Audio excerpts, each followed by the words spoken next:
sidelines for a long time. Now I'm finally getting in the game. It's about time. This is my time. This is my time. The only thing I consider impossible is losing. I've been waiting on the sidelines for a long time. Now I'm finally getting in the game. It's about time. This is my time. This is my time. The only thing I consider impossible is losing.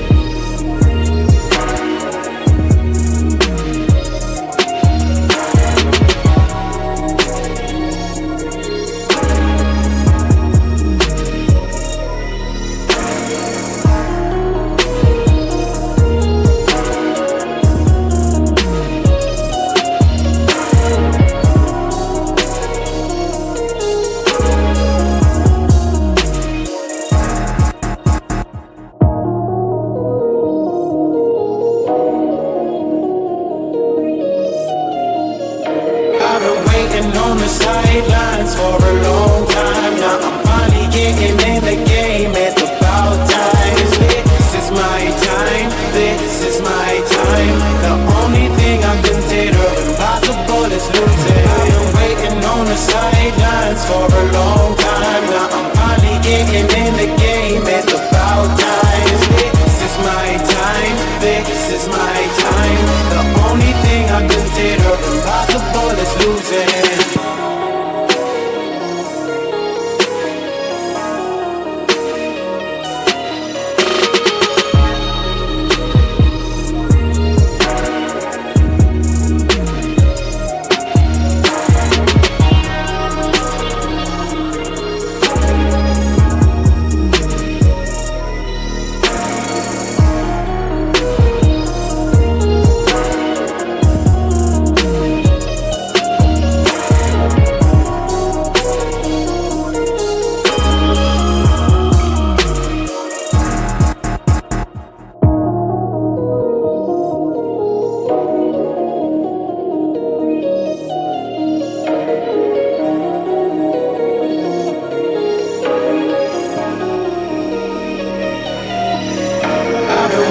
On the sidelines for a long time. Now I'm finally getting in the game. It's about time. This is my time. This is my time. The only thing I consider impossible is losing. I've been waiting on the sidelines for a long time. Now I'm finally getting in the game. It's about time. This is my time. This is my time.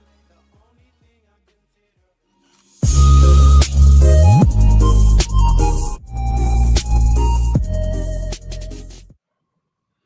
What's up, ladies and gentlemen? Welcome back to TDPHINSTALK, the home of the real Miami Dolphin fans. Hit that like button on your way in the building.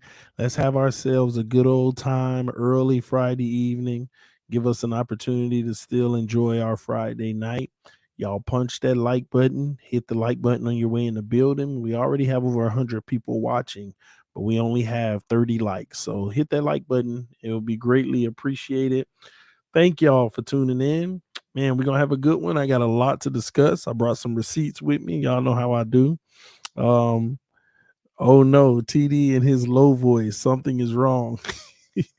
No, I'm just chilling, man. I'm calm. I actually got baby girl next to me sleep. She's been sick. She's not feeling her very best. So we nurturing her back to health. But I don't want to be too loud because y'all can still hear me. I turned the volume up. Y'all can still hear me, and let her get some rest over here. If she wake up and crank up, I'll hold her while we get our business done. But we got a lot to talk about. The Miami Dolphins playoffs on the line, Flacco versus Skylar, the Tua agenda that is really teeing me off, and Chargers expose us. I got some video on that as well. The Chargers expose us. So We'll get into that and more, but again, punch that like button as everybody comes in the building. We got 160 watching, but only 60 likes. We're trying to get over 100 likes so we can get started. But before we get started, and as you all hit that like button, we do want you to know that this stream is being brought to you by Mojo Sports. Our breaking news and segmented videos are brought to you by Mojo Sports. Ladies and gentlemen, we've talked about it all season. This is your opportunity to download the app using the QR code on the screen. You get to invest in your favorite players or the players you don't like. You get to invest in their future, whether it's going to rise or if you think they're going to fall. Mojo, the player stock market, get in the game. Ladies and gentlemen, if you are in New Jersey, you can actually invest now. Everyone else, you can invest now, but you can still download the Mojo app and start looking at stocks because it could be coming to you real soon, actually. But supporting Mojo Sports is supporting the channel. So again, if you're not in Jersey, you have the easiest way to support the channel by just clicking on the QR code or following the link in the description, downloading the app. That way they'll know that TD FANSTALK sent you. Again, Mojo Sports, ladies and gentlemen, get in the game. All right, Jersey people, y'all should already be in on Skylar Thompson, baby. That stock coming up, but we'll see. All right.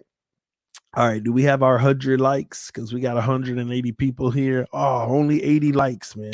Only 80 likes. I always wonder, like, y'all help me out. Why is it like really so hard for some people to just hit the like button?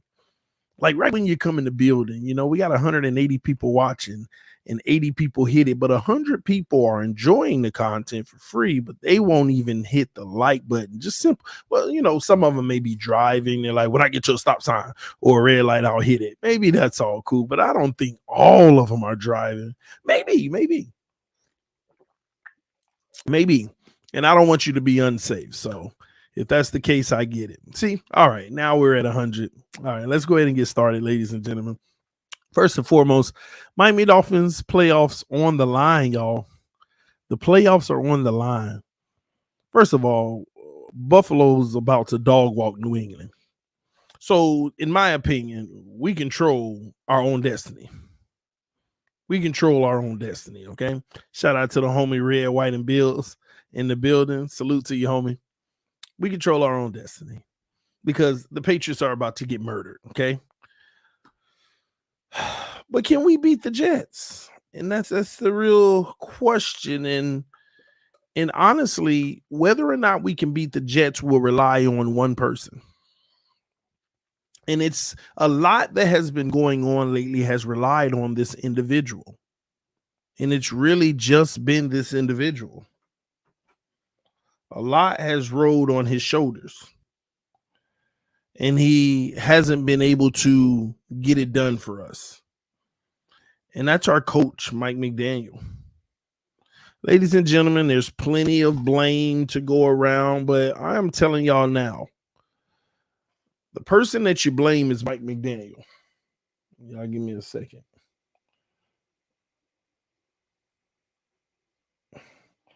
Just tightening up the TV.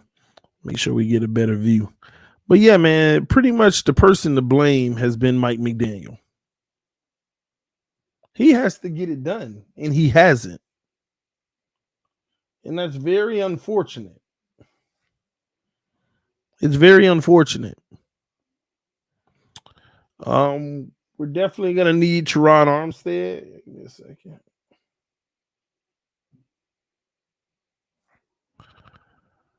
We're definitely gonna need Teron Armstead.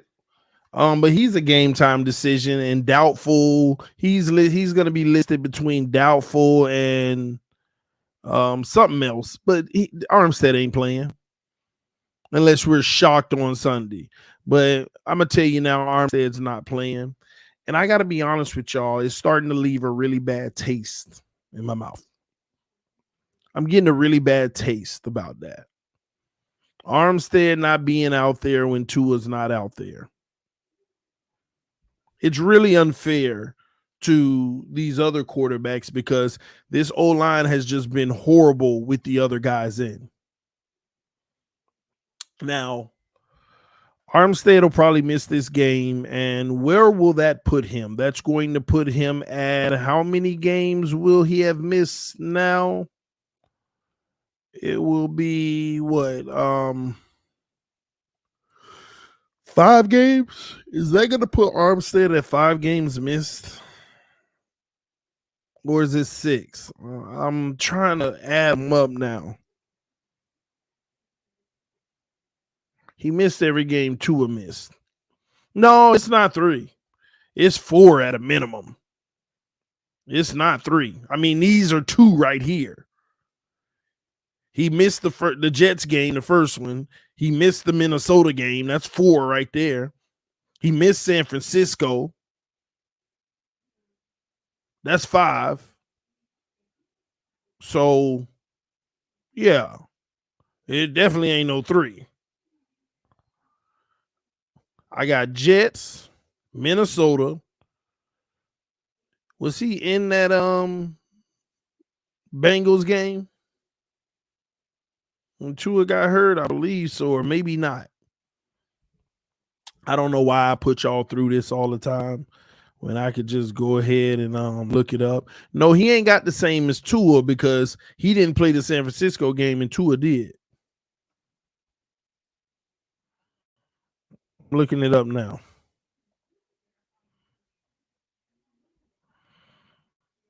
All right, here we go. Teron Armstead has played. All right.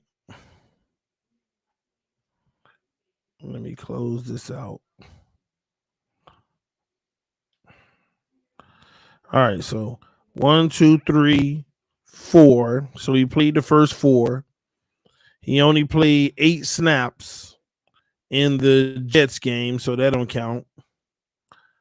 Then he came back week 7, so he missed 6 versus Pittsburgh.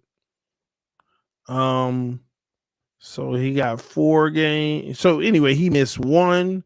Week 6 is 2.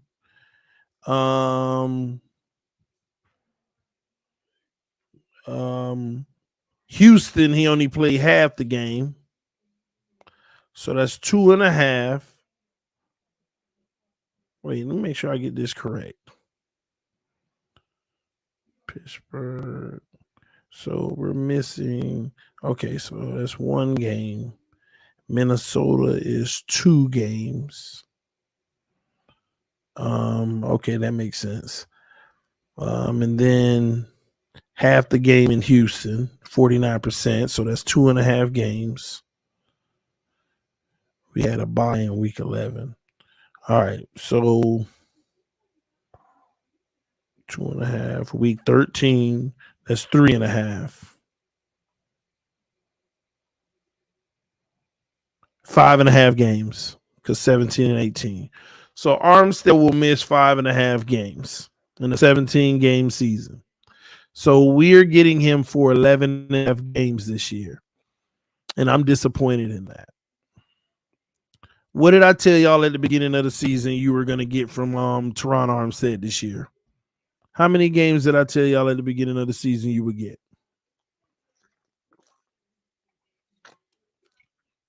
What did I tell y'all? Do y'all remember? How many games did I tell y'all get from him?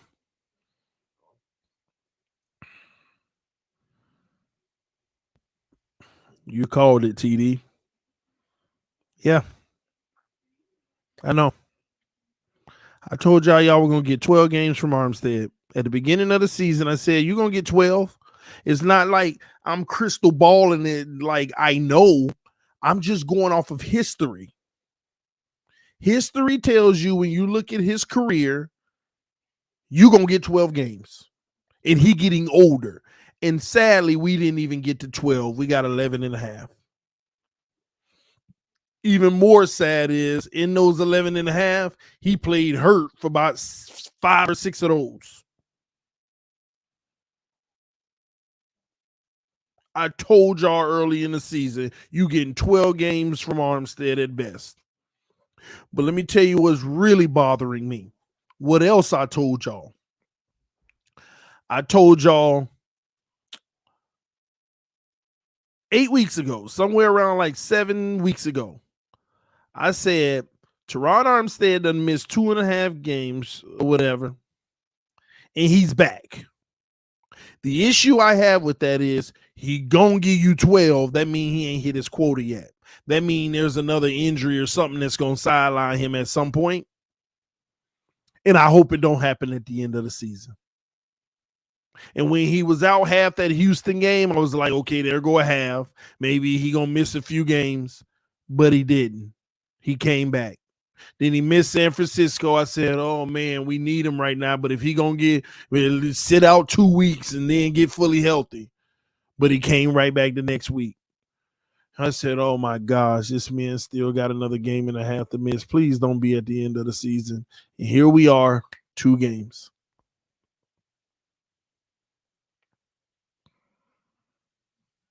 Two games. I hate being right about stuff like this. I told you he going to give you 12 games max. He gave you 11 and a half. If he plays Sunday, he back in good graces because he gave you 12 and a half. But it don't look like he playing. It don't look like he playing.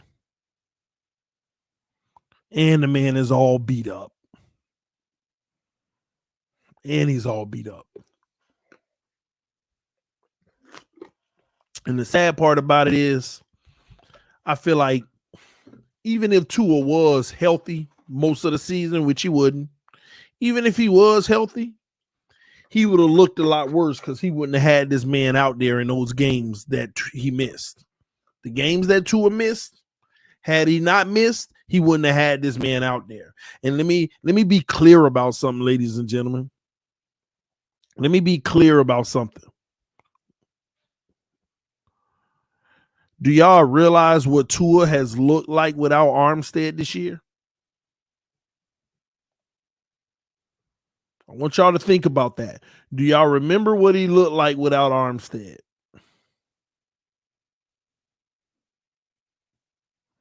Remember the second half of that Houston game when Armstead went out and Tua played 2 more series? He looked like the old Tua, if not worse. San Francisco, when Armstead didn't play, we don't even got to talk about it. One of the worst games ever.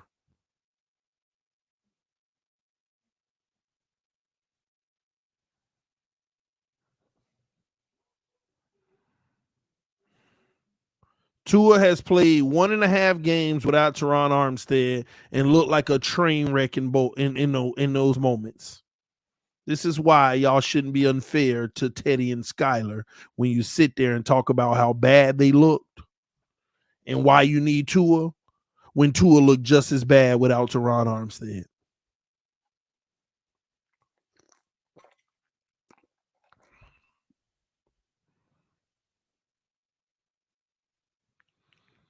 It's crazy, man. But I'm disappointed because I like Armstead. He's definitely an elite player. But I'm sorry. This is what we signed up for, a 12 game a year guy. And we knew this. Well, most of us ain't know it, but I was trying to tell you. I mean, let's say we knew this because I told you. We knew this. Armstead gonna give you 12. Out of those 12, at least you hope we go 10-2. And we didn't. We didn't go 10-2 in them 12.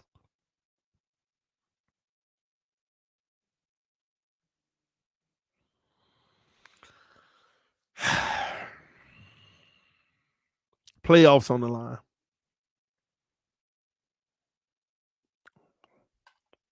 Playoffs on the line. Armstead not the reason we losing, though. But he's a major reason why we were winning. Let that sink in.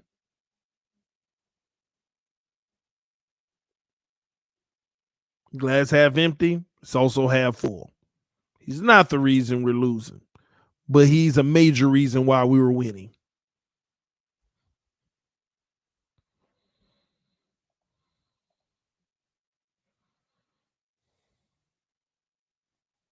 If Teron Armstead wasn't on this team, you can book it.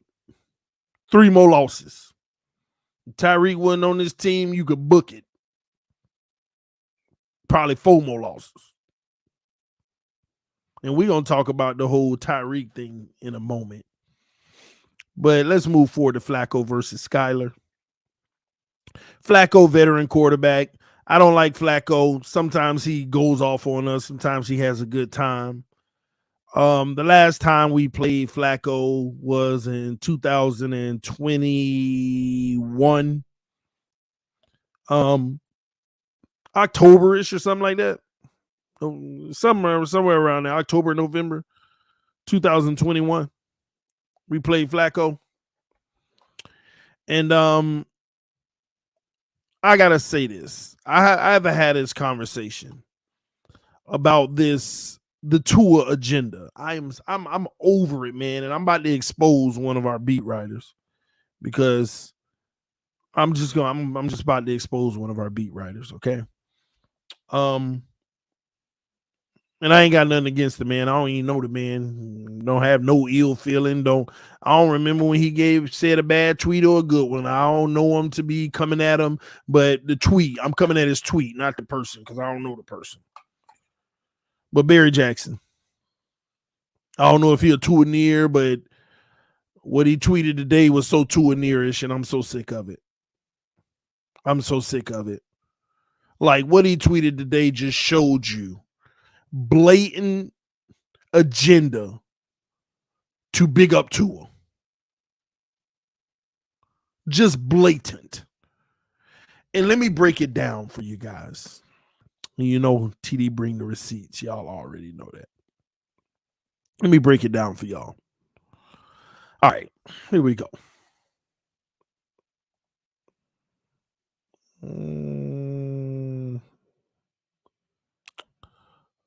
Give me a second.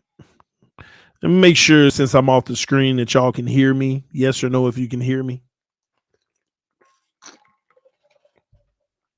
Let me know in the comment section if you can hear me, yes or no.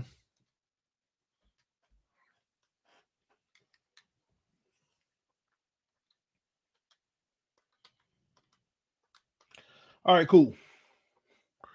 All right, cool. All right, Flacco was 24 for 39 for 291 yards, 2 touchdowns, 0 interceptions, 101 rating in a 24-17 Dolphins win against Jets 14 months ago in New Jersey.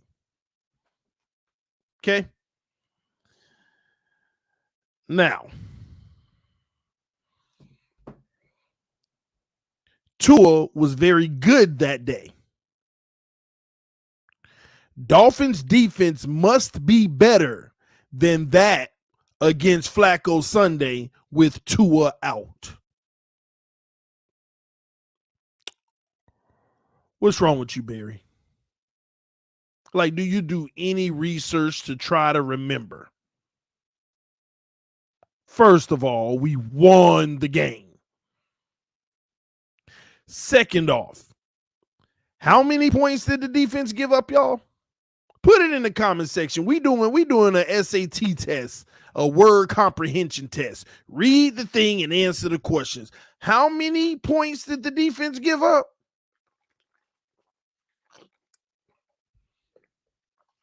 How many points did the defense give up? Put it in the comment section, ladies and gentlemen. Jeez.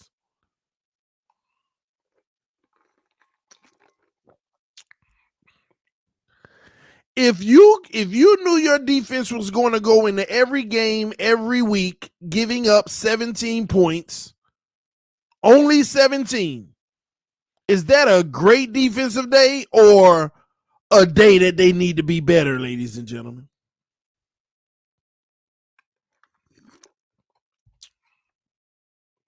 This is ridiculous.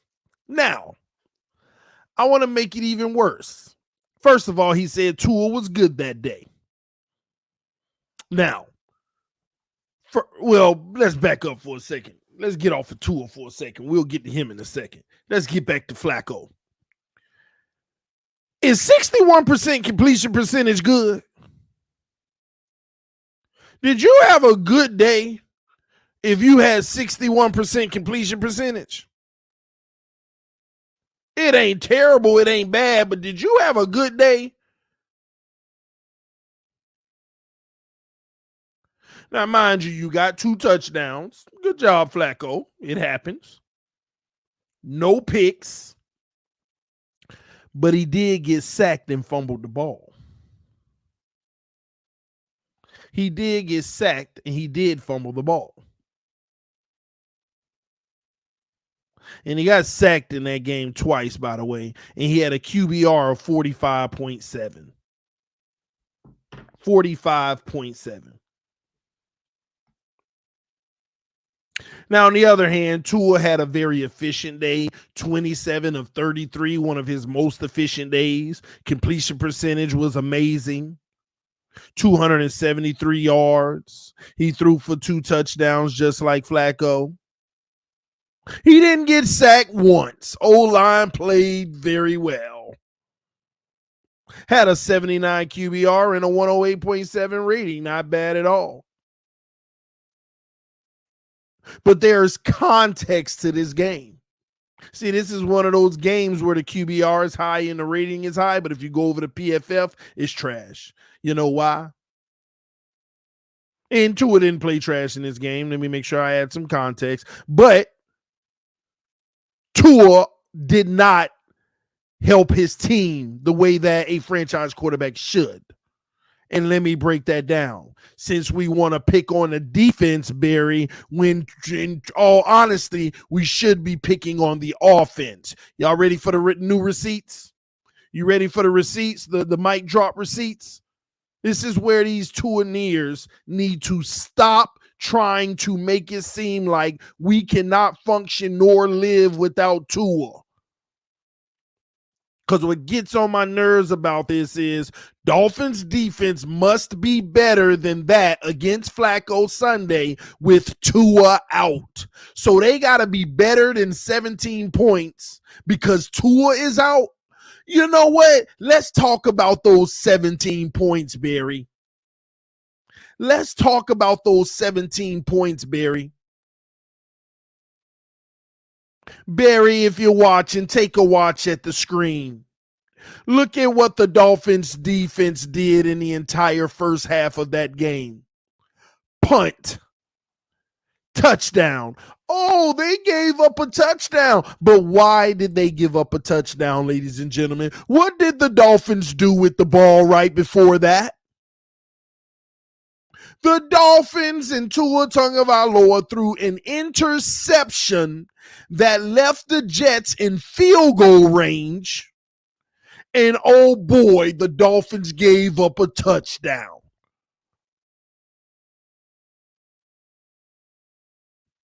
Tua threw a pick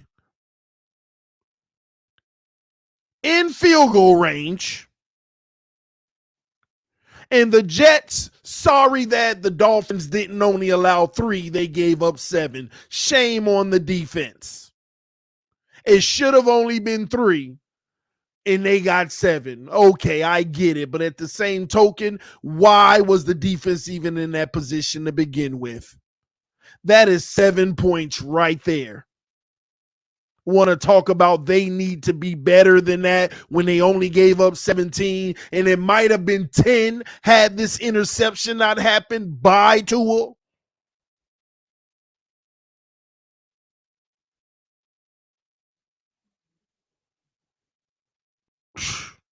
And no, ladies and gentlemen, this is not the pick 6 game. That's the next Jets game that we also won that year.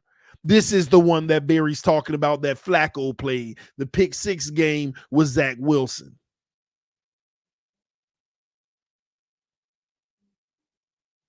So I'm so sick of this narrative. Look at what the defense did in the first half. Punt. Touchdown that wasn't completely on them. After that, the defense caused the same Joe Flacco. They sacked him and made him fumble and gave us the ball back. Let that sink in. The defense sacked them, got the fumble, and gave us the ball back.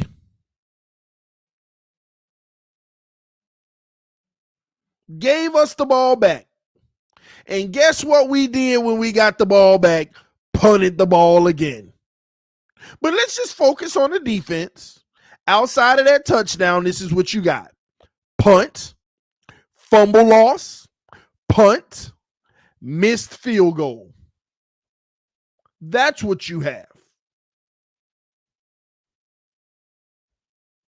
And that's the first half. Now, mind you, the second half, the defense gave up 10 points.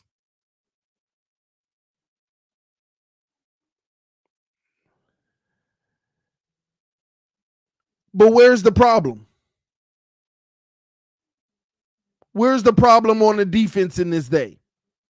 You want to know where the real problem was? It was your offense. Look at what your offense did. Because right above this punt, by the way, because I wanted to show y'all all of this, I couldn't fit it all on there. We got a touchdown right above this punt. It was the first drive. We got a touchdown. But don't we all know the same thing that Flores and they did in every game? First drive scripted. We know what to do. We go score. Bam. After we scored the first touchdown, what did the Dolphins do, ladies and gentlemen? They threw an interception. They punted the ball. They punted the ball. They punted the ball, and they missed the field goal. And our defense needs to be better because Tua is out. I don't understand the comparison. Our defense needs to be better because Tua's out. Where did our defense have a bad day? We held them to 17, and 7 of them shouldn't even been up there if we didn't throw the pick. And we gave you a reward and made them sack fumble, and you still couldn't convert off of it.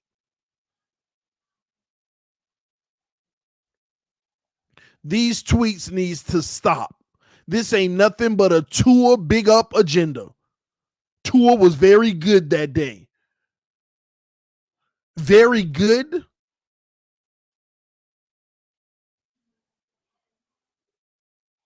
Dolphins defense must be better than that against Flacco Sunday with Tua out. It's just ridiculous.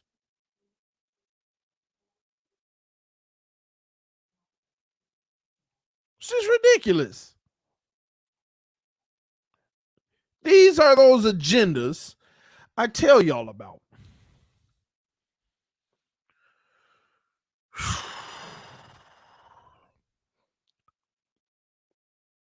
These are those agendas that get on my nerves.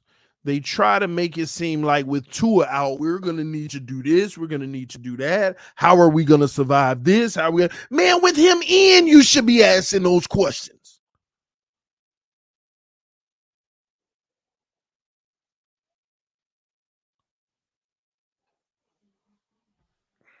We ain't seen him have a clean game yet since Halloween. No, not Halloween. Wrong month. Thanksgiving. We ain't seen this man have a clean game yet since Thanksgiving. And I don't know if that was clean because that was Houston weekend. Since before Thanksgiving. I don't know what they put in the turkey, but man.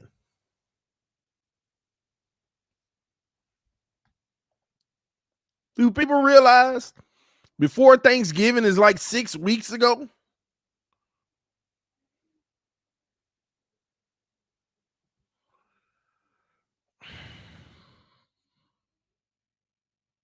They got to stop this. Taking a poop on the defense. The defense is going to need to be much better than they were.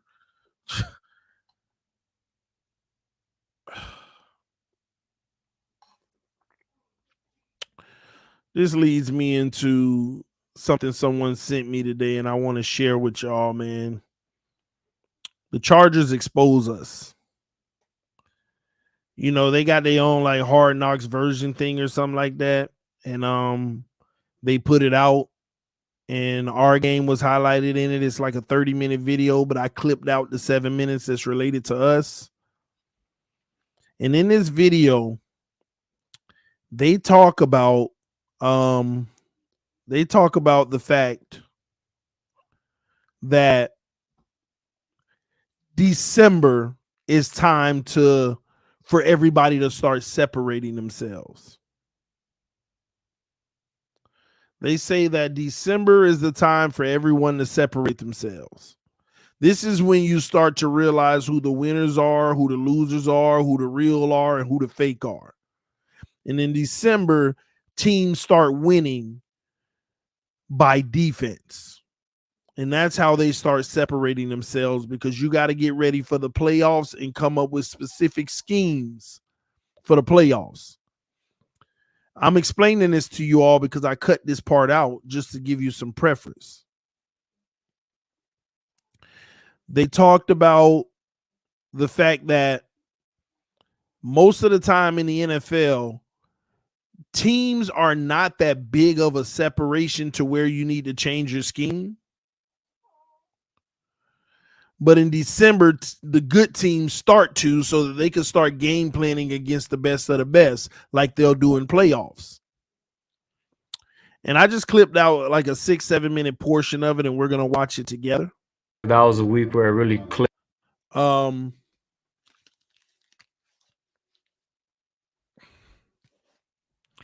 Let's do it.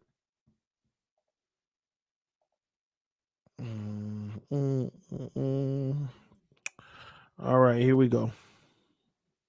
It was interesting to see their game plan, what their thought process was. For us to come together, create that chemistry, create that trust factor. We got to challenge 17-10 better than anyone in the NFL, and we need to make it tough on them.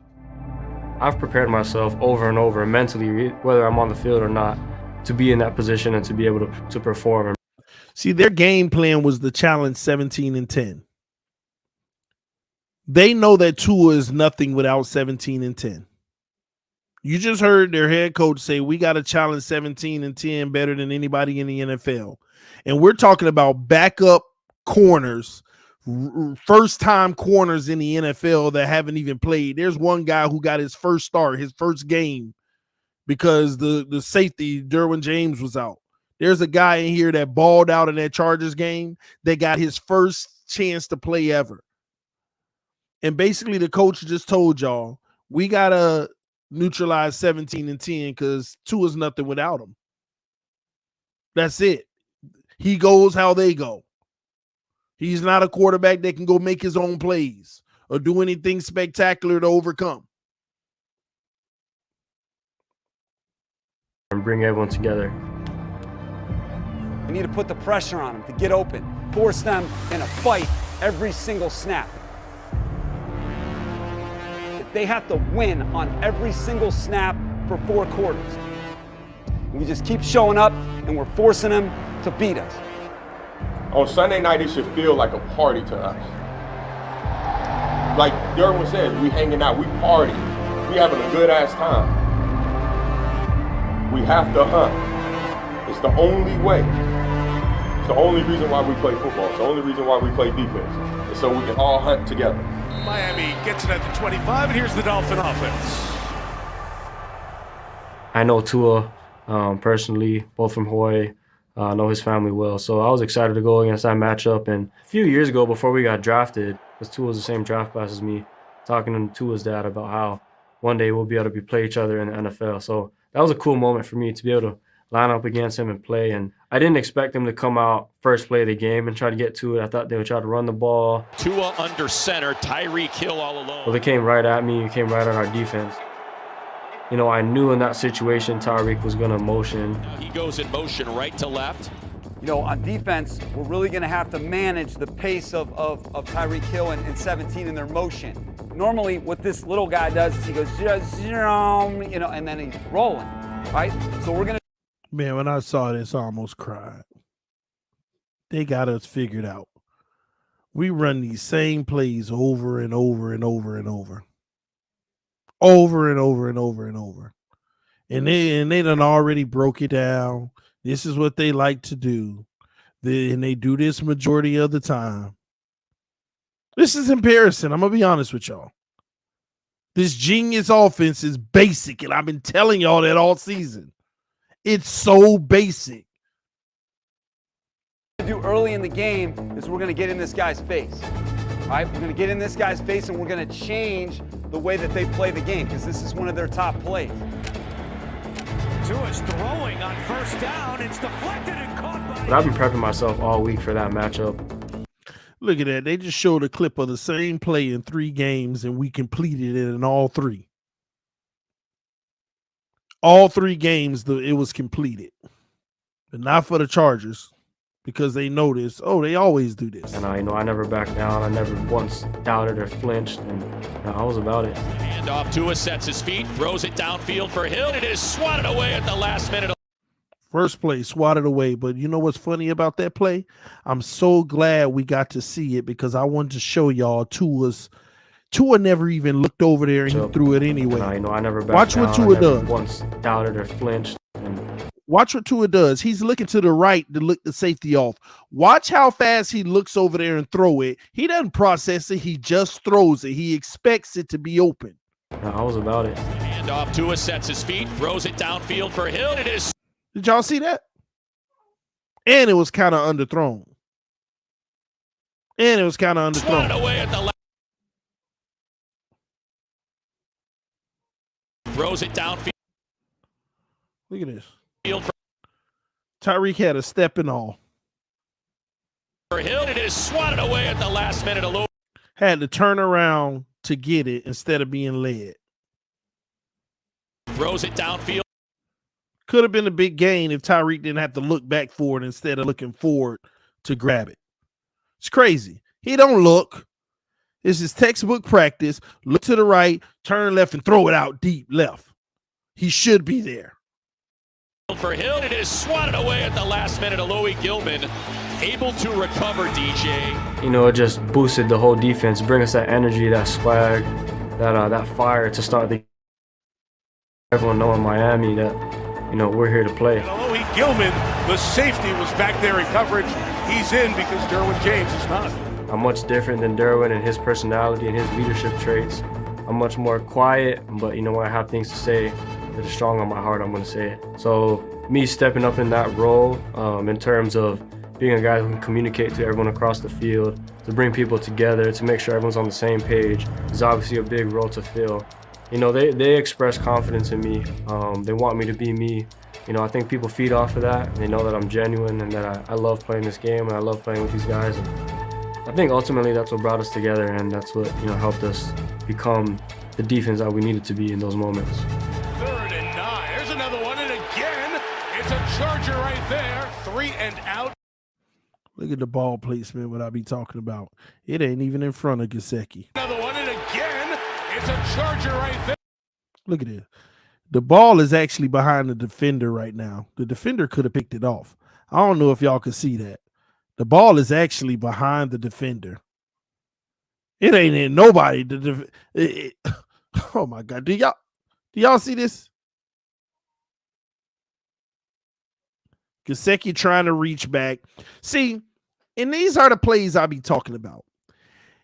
If the defender wasn't there and Gesicki caught it, and I said, man, that ball placement was bad, but I'm glad we got the catch. Oh, nothing's good enough for you. No, it's not, because when the defender is there, it could get picked, batted down, and we can't get to play. It's crazy. There, 3 and out, and 2 is 3 of 17. 3 of 17 at this point. He was 3 of 17 at this point. 3rd and 9. There's another one, and again, it's a Charger right there. 3 and out, and 2 is 3 of 17 passing tonight. It was a tremendous game plan, and the execution was absolutely as top-notch as you can execute a game plan on defense. Okay, we got to take it to them. We got to be the aggressors against this team. You can't make this no damn track meet. We got to get our hands on them. We got to jam them. I got to go physically put my hands on his ass. Started with Y'all see what I'm talking about? Look how they hit Tyreek. Look how they knocked Tyreek off the Started spot. with physicality at the line of Hold on. Look how they knocked Tyreek off the spot. You see that hit right there? Look at this hit right here. Tyreek can't take that. As great as he is, they never let them get their speed up. Every time they left the line of scrimmage, hit it. And Tua's still putting it in that spot, and Tyreek ain't there. He late. He can't take that. You see this hit? That's a jam. Look at the line of scrimmage, y'all. They was jamming them right at the last legal point. Look at the green line. 1 yard off where they jammed them. 5 yards later, right at the point where you can. And then you got to get your hands off of them. This is all legal. Dolphin fans was crying. There was holding and illegal contact. Nope. They would sit at that 5 yard line. As soon as you ran past them, they illegally can put their hands on you as long as they don't keep them on you. And what did they do? They kept it on for half a second. Look at this. I want you to look at Tyreek. I got to jam him. I got to go physically put my hands on his. And look. Ass. Now the timing is off. And then you throwing in a quadruple coverage. Why? Let me ask y'all a question. In what world should this ball have been thrown? In what world should this ball have been thrown there to begin with? In what world should the ball have been thrown here to begin with? Look at the defenders. 4. In what world should the ball have been thrown here to begin with? And y'all try to tell me we ain't one read? Because if you got 4 guys with him, God dog, who with the other 4 players?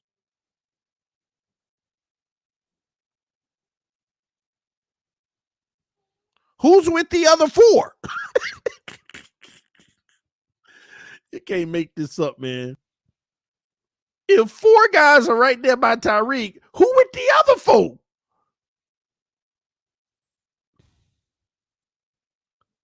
Oh. Started with physicality at the line of scrimmage, and I think you really have to talk about Michael Davis in that game and the way that he played. Matched up with Waddle, matched up with Tyreek Hill.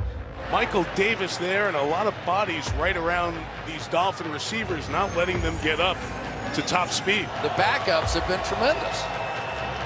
They needed players that were willing to step up to the plate and take on that challenge and say, yeah, I can be physical with Tyreek Hill, and I can be physical with Jalen Waddle, and I can shut them down at the line of scrimmage. You can go back and show 5 or 6 different plays in this game where Michael Davis has had one-on-one, and he has just been physical play after play tonight. He has been making plays like that. And I think you realize in these moments what kind of depth you have, and then also who these young players really are. And I think Jasir Taylor is probably the best example of that in this game. And that through the hands of Tyreek Hill, coverage by Jasir Taylor. It is a 3 and... That was Jasir Taylor's first career start.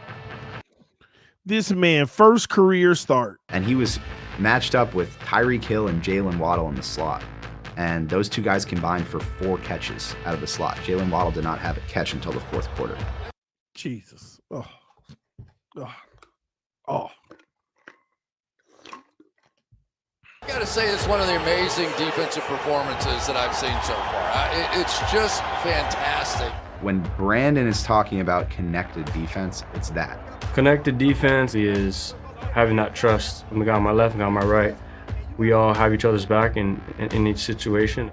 And I think we're getting to a point in the season now where guys are starting to trust each other, and which makes the whole defense in itself look faster and more connected because they trust where my other guy is going to be. Not even Dan Marino could do anything with this right now. They just don't have guys running open. Part of being a connected defense as well is pass rush and coverage working together. Getting yourself into advantageous 2nd and 3rd down so that your pass rushers can get after the quarterback. 3rd and 13. To a shotgun snap, they rushed just 3. 2 ahead, dropped. Kyle Van Noy, 3 and out. DJ, that's the first sack that Teron Armstead has allowed all season long. It's one of the best left tackles in football, has been for a long time. And Kyle Van Noy beat him one-on-one with a spin move inside that is teach tape. That's the clip that you would show an edge rusher on how to beat an elite left tackle with the spin move inside. And so you had all of that. It's connected play to play, having connected coverage. And then on a broader level, it's, okay, can your different phases of the defense work together What a victory for the Bolts. They knock off the Dolphins 23-17. This is a relationship business. I think 3 weeks ago when we finally got it clicking was really when we bought into each other. It was a whole different energy. That brings that swag, that brings that confidence, that brings that ability to go out and play loose and have fun. And this is the most fun I've had playing ball in a long time, man. So I've had so much fun playing.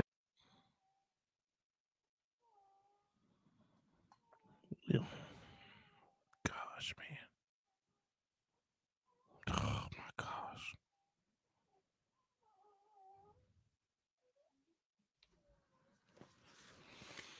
Ugh.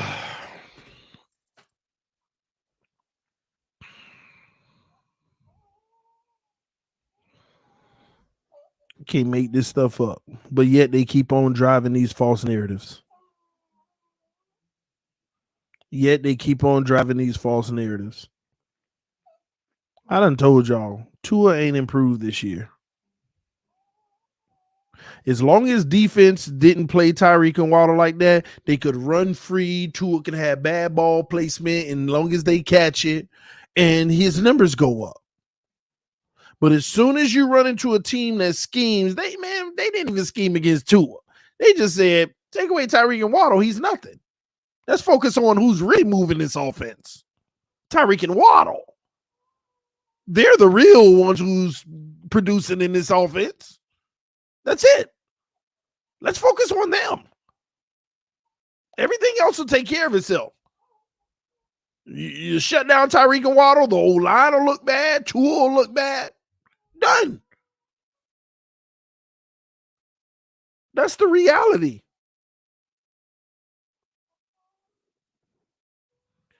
Where did you find that clip? It's actually a 30-minute video talking about how the Chargers defense in December, they came in and said it's time to start preparing for the playoffs and scheming different teams in specific defense because they play a bit. I've been trying to tell y'all this for the longest. Most teams play a base defense all year, except at the very end of the year as they get ready to start learning what they need to do for the playoffs. They come in week one. This is our base defense. We know how this zone, this play call, and that play call. Everybody got their regular play calls. Cover two, blah, blah, blah, blah, blah, blah. Everybody got their calls. Everybody know the typical defenses, right? And they play it every week. And then when you get closer to the end of the season, you start saying, we're going to run cover two here, but this time we're going to shade this guy on every play, or we're going to send that guy as a pressure on occasions, or we're going to make sure that this guy they're going to go out of a base, but they're going to customize it to what the other team does well so that they could try to get him off.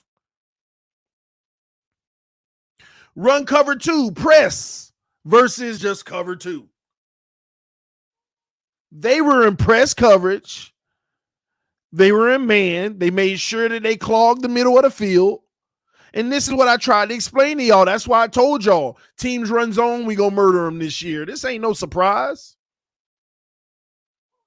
And what happened? Tyreek and Waddle ran wide open. See, what people don't want to show you is the film of the Lions, the Bears, and the Browns. When you watch that film, you see receivers running free as can be everywhere. No bumping at the line, just running past linebackers, creeping right behind them. So easy. Not a defender within 6 feet of them. Where did you see any separation in that game? Soon as you left the line of scrimmage, somebody was bumping you or dropping back in your area to make, even if you caught the ball, somebody was there to make a tackle right away. And we're supposed to say that our guy has improved and he showed you he can play on an elite level when the defenses gave you the easiest form with you had bad defenses with the greatest receivers in the league. What did you think you were going to get? If you play zone,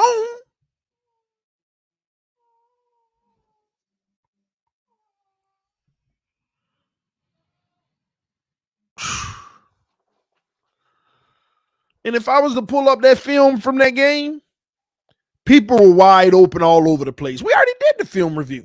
We did it. Y'all know this. People were wide open. Mike McDaniel was actually making adjustments.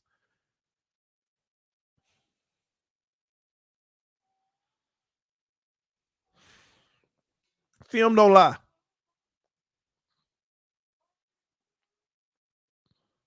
Film don't lie.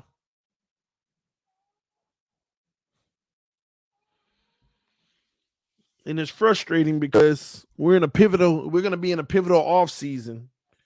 And unless we win a Super Bowl this year,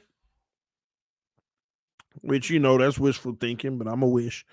Unless something drastic happens, I'm sorry, man. I'm not finna sit here and be fooled like that. These teams are figuring it out. They realize and let me tell you, all teams got to do is stop fearing. All them other teams did, we ain't got the personnel to keep up with no Waddle and Tyreek. Just cover 2, try to keep it in front of you. That's all they did. That's all they did. They just tried to keep it in front of you in every game. Yeah, you're going to get completions. Bend but don't break. Let's give it to them, but just try not to break. And as the field shrinks in the red zone, we want to try to play good defense.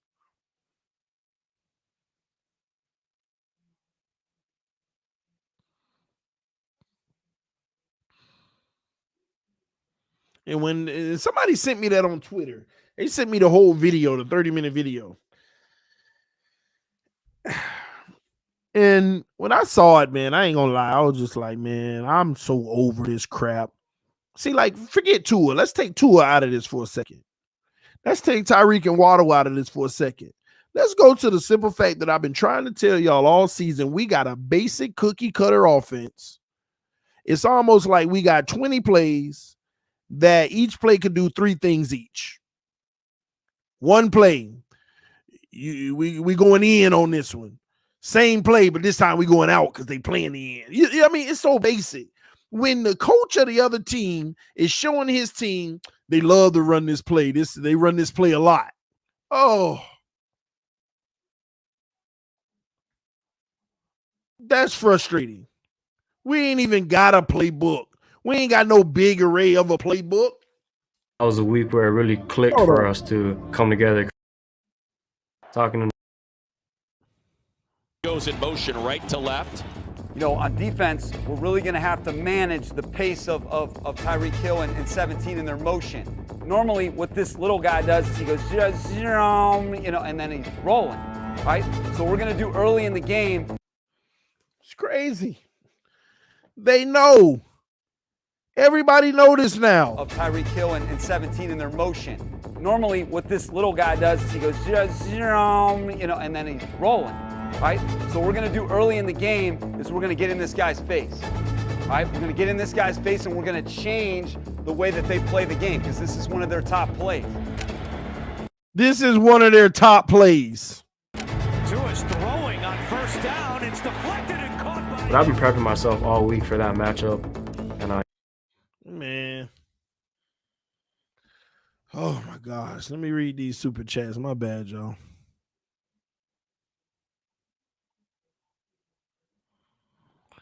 Oh, maybe I ain't got none. Oh, there go one. Knew I saw something. Whoop. Oh, let's say whoop. Whoop us. Need that 10th pick. Great stream as always. Appreciate you, homie. Yeah, give me a second. Just want to make sure I don't miss nobody super chat.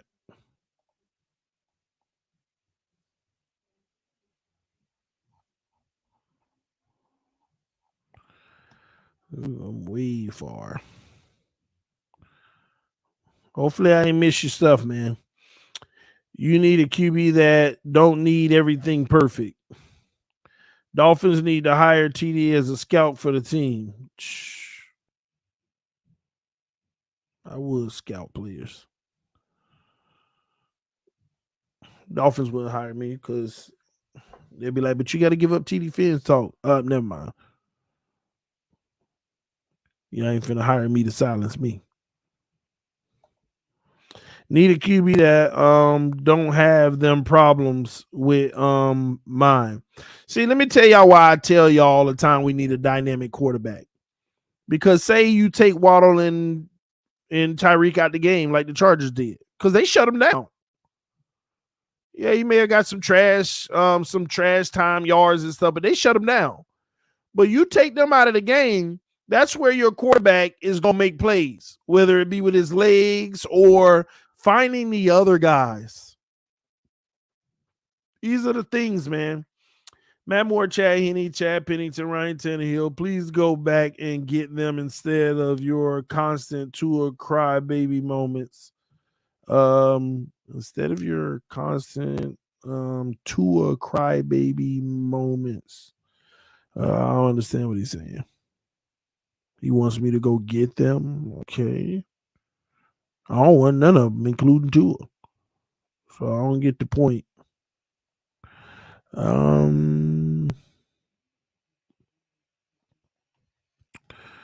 yeah, I already read that. All right, so we should be good. Let me just make sure.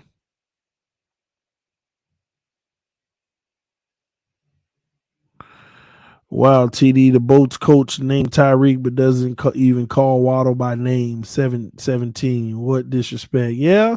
Well, why should they? Why should they? Because truth be told, let me okay. See, Donald, you trying to make me controversial, bro.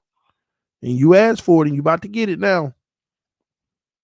Truth be told, Waddle done been shut down in some games. Real talk. Like, we got to stop looking at this one big play every time and letting that be the justification of him going off in the game. We got to stop that. Waddle done got shut down in some freaking games, man. TD, do you think the Dolphins would draft the young QB for the Maryland Terrapins? Man, I have no clue. Depends on how far in the draft they can go up and everything. You know, I just want them to believe in a quarterback and bring him in behind a veteran at this point. But let's get to Waddle, man. Let's be honest here. We need to stop getting all caught up on the one deep ball that he get on occasions, which is why his yards per catch is so high, because it's always the one big catch.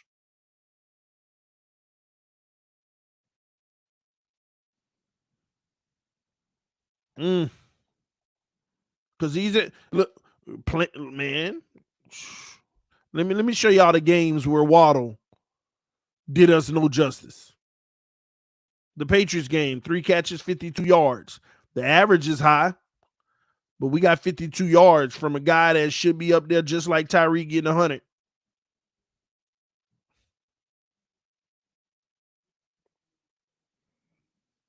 Look at the Packers game.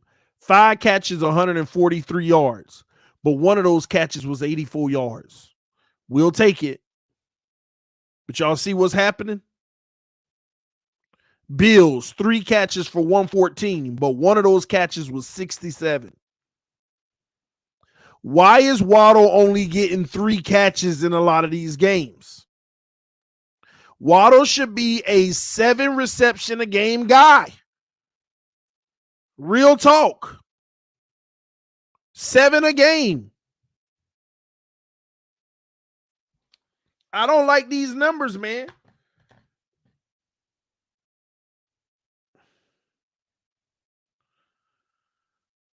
I don't have the targets up because I'm just on the general stats, but I'll pull it up in a second. Let me see something though. 70.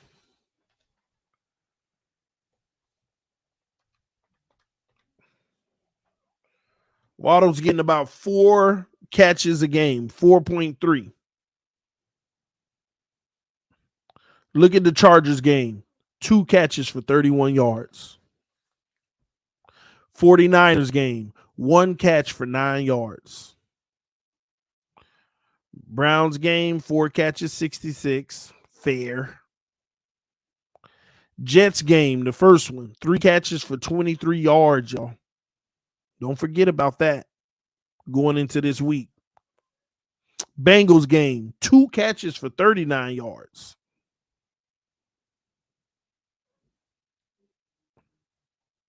He's had his fair share of games. It's like, where's Waddle? His highest catch game was y'all guess. No, it's the second highest because the Ravens was number 1 at 11. But his second highest game was the Lions. And he had 2 touchdowns.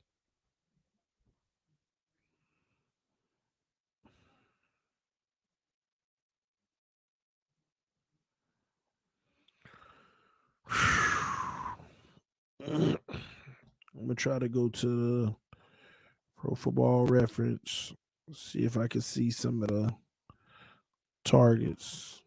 Dang, he was targeted 19 times versus the Bengals. All right, let's go to his games where he didn't have great numbers. Let's see. The Cincinnati game, he was targeted 5 times, only caught 2 balls for 39 yards. So 40%. Let me see here.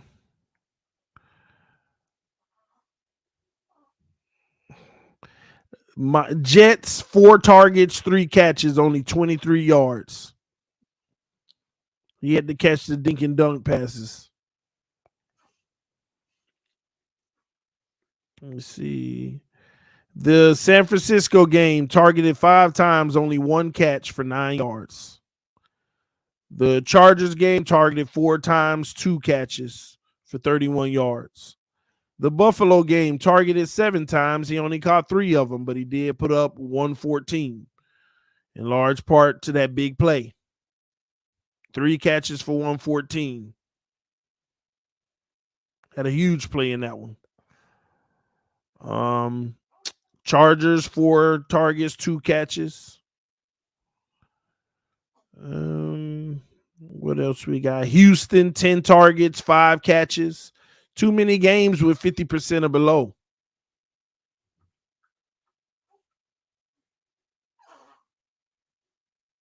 And Waddle got hands. Yeah. Hold on.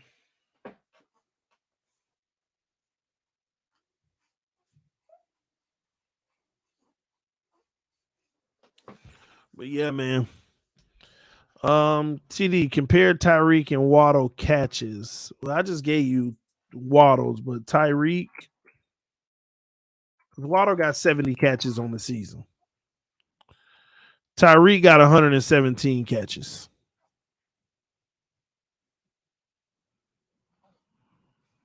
$117. Now, how many games did Tyreek have under 60 yards this year? 1, 2, 3, 4. Just 4 games. Let me look at his targets, completion, but he has a high completion percentage. Tyreek snatches them. Buffalo first game, 4 targets, 2 catches. That's a 50% one. Pittsburgh, 13 targets, 7 catches. And the Chargers, 10 targets, 4 catches. Other than that, well, New England, 7 targets, 4 catches. He's been real, but Tyreek's been real good most of the year in his completion percentage. Targets versus catches.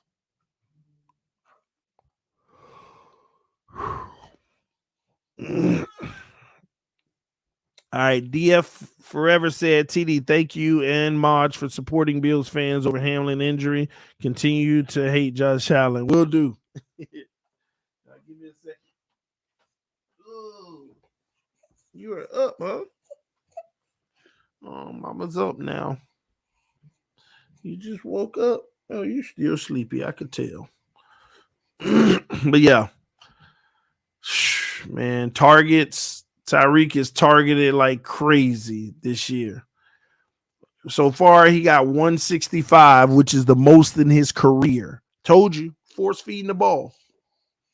force feeding him the ball. He got the most he ever had in his entire career and the most catches he ever had in his entire career.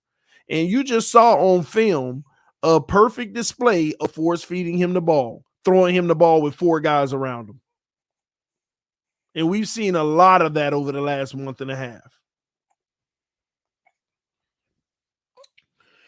Yeah, you say hi. Say hi. Say hi, mama. You just getting bigger. Wait till you walking around here and running. Got to chase you a little behind. But yeah, TD, would you like to become a head coach for the Miami Dolphins? I would. Okay, mama.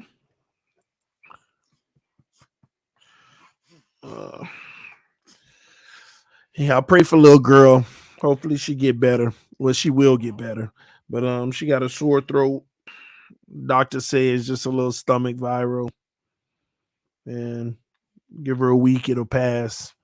I just don't like when he say, since we're on day 3, she probably got 2 more days that it may get a little worse before it get better. So we just watching her. TD has a family to look after, not enough hours in the day.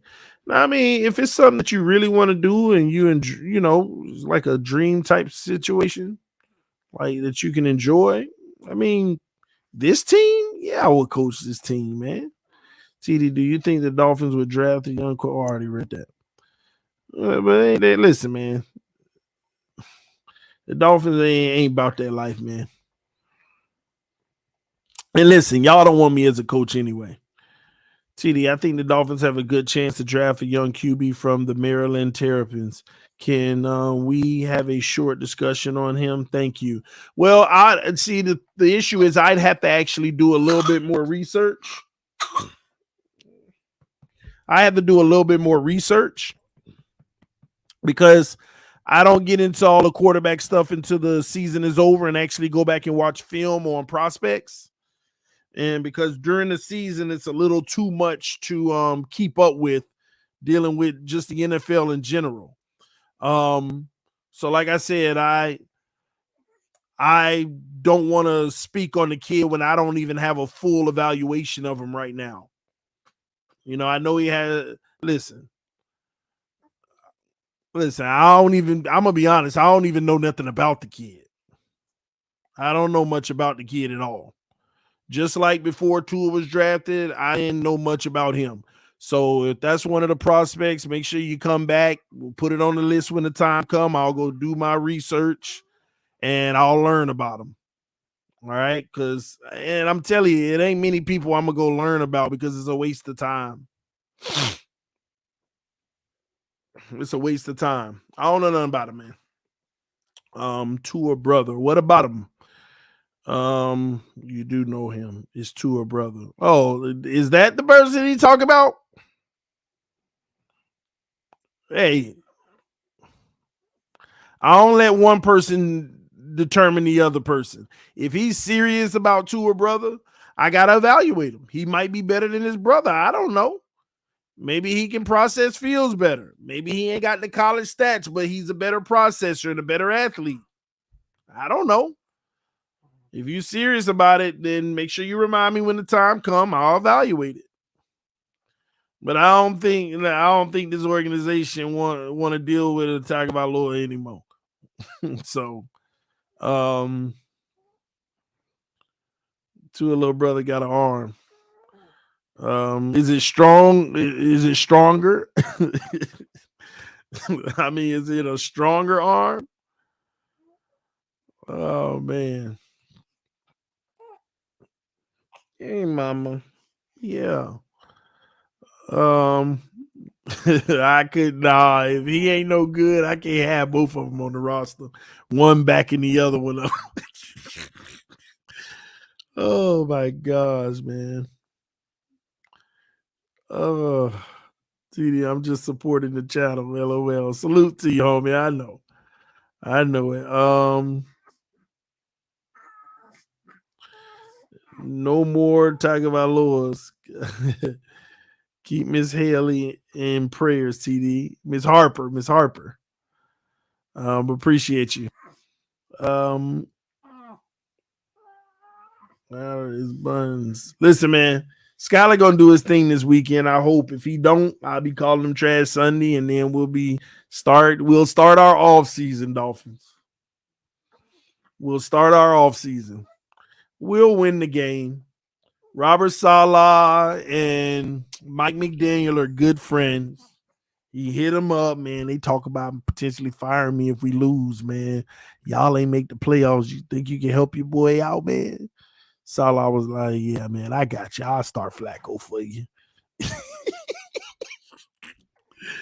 Oh, my gosh. I got you, man. Oh, my God. We'll go for it on some fourth downs in our own territory, and I'll run to the right. Oh, man. Yeah, that's his boy, though. Real talk. That's his boy. They boys. He might be looking out for him right now. I got to get this win, man. But you know what? You know what history says? History tells you that the Patriots will lose. And we'll lose. That's what history tells you. You know how because we got a big history.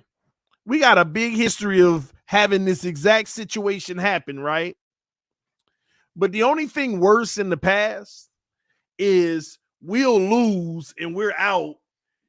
Like, oh my gosh, we done in the last 22 years, we done had this situation like 10 times, right? Like you literally, if you win and another team lose that play at 4 o'clock, you're in. But we'll lose anyway, and at 4 o'clock, that team will lose. And you're like, man, we could have got it. Like, oh, that's what history tells you. And this time, and they both at 1 o'clock. So hopefully that changes history. I don't know. That Dolphins go to Dolphin. That's the Dolphin moment. That's the Dolphins gonna Dolphin moment. History tells you every time we gotta win and hope somebody else lose. We lose anyway, and they actually lose. They did what we needed them, but we didn't take care of our own.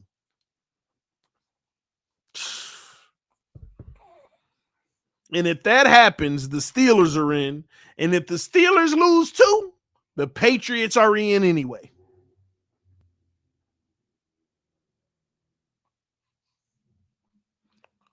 Unless you're right. Unless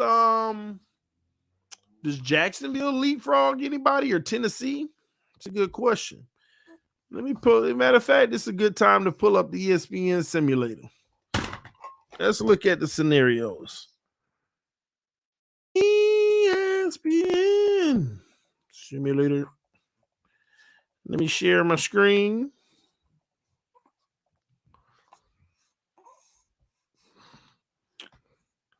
I wonder, do they still have a scenario where they both can get in? Playoff machine. Let's see if we all lost. All right, so let's just say the Chiefs win. We'll leave that game alone. Bucks win. Nope. Bills win. Vikings, Bengals, Texans. Let's say the Jets were to win. Saints, Pittsburgh. No, Pittsburgh loses 2. Okay, because the Patriots are still in because of that. Eagles, Cowboys, Chargers, San Francisco, Seahawks, Lions. Right? So this is what happens. So the Patriots are in if the Jags win. Now, what if the Jags lose? Wow. So if we lose, the Steelers lose and the Patriots lose. If Tennessee wins that game, Jags are in anyway. What time is that game? It's probably at 1 o'clock. That's crazy. If Tennessee wins, the Jag leapfrogs all of us anyway with the 8-9. That's if all three teams lose. Because it's going to be interesting. It's going to be interesting. I know the Patriots losing. Our game is going to be the most interesting one. And listen, Pittsburgh is at home, but the Browns, I don't know. I don't care what nobody say. The Browns should win that game. It's going to be interesting. But then it's still that Tennessee Jag. But Tennessee and Jags play on Saturday night, tomorrow night, which I'll be streaming. I'll be streaming the Chiefs game too, so y'all come hang out with your boy. TD, Tennessee not beating Jacksonville. They horrible right now. Man, they defense still making plays. We'll see. Like I say, let me tell y'all something about football. Sometimes you scheme it up right, you make a great team look like trash any given week just because of how you schemed it up. And like I said, look what San Francisco did to us. Look at what the Chargers did. You think, then y'all say, TD, the Dolphins ain't losing to the Chargers. I ain't believe that crap. Man, they got a guy out there playing his first NFL game. They had backups galore in the secondary, and they shut us down. Straight shut us down.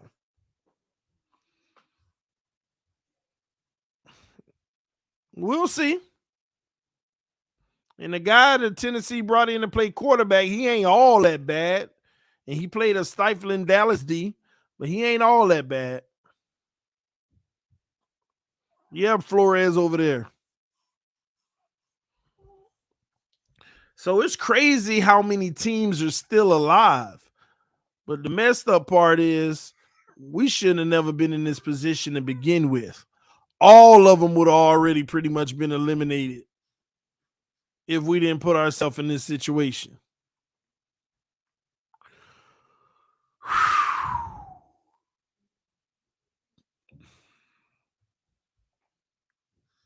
Man,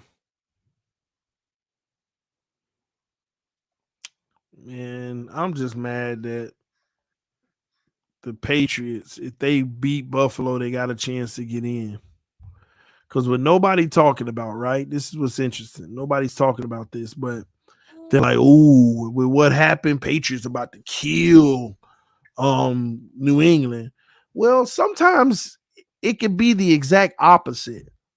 They could still be bothered by it. They have a potential to come out flat and just not good. Don't forget, that's a possibility too. Everybody think, oh man, the Bills about to go crazy. Yeah, I believe so too. But they could also just bum it and be like, man, it is what, we don't know the state of all of their minds in that team. Josh Allen still looks shook. When I heard him in his interview today, he said one thing for sure, some of us aren't going to ever be able to see it differently now. So we'll see. Because you got to think about it from the Patriots' perspective too. And they had, man, winning we in. Winning we in. Belichick. Winning we in.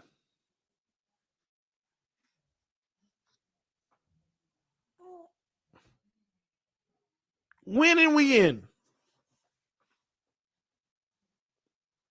Never know what you're going to get.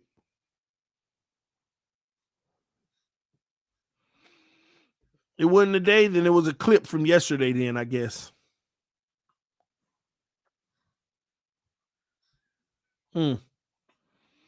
We'll see. We'll see what happens. Hey, mama. You was just chilling. All right, I'm going to answer a few questions. If you have any questions, put them in the comments. No, I'm sorry. I still ain't finished y'all questions from before, so let me hit those and finish them out for y'all. Somebody asked me 2 streams ago, season review of McDaniels.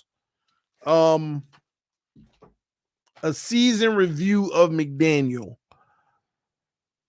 I give Mike McDaniel a D+ this year. Matter of fact, y'all tell me what your grade is of Mike McDaniel this year. But I give him a D+. And I'll explain why after I see y'all grades. Give me your grades. Do they cut Tua if y'all eliminated Pitt not beating us? No, we don't cut them. C, F, F, F. Nice to see you again, TD. Hope all is well with you and the fam. Thanks, Kane's Dolphin 89. C-, A-, C, C+, D, F, C+, D, D, B-. Getting a lot of C's and D's. I gave him a D+. It wasn't an absolute train wreck where we only won 6 games. So you can't get an F in my eyes. But here's what I want to ask y'all. What did Mike McDaniel do well this year? Put it in the comment section. I want to hear from y'all. Because this is where my list is so short, I just can't find much of anything. What did he do well this year? Because I see some people talk about A and all of this and that. What did he do well? What did he do great? What was it? Getting wideouts open? Did he get them open or the defensive scheme got them open? I don't get that. He didn't get wideouts open. He ran his same plays. And the receivers ran their routes, and the defenses played defense that allowed those guys to be wide open. Because would they have been wide open if we got man coverage the entire year? Ain't realistic. It ain't going to happen. But if we got man coverage the entire year, would they have been open?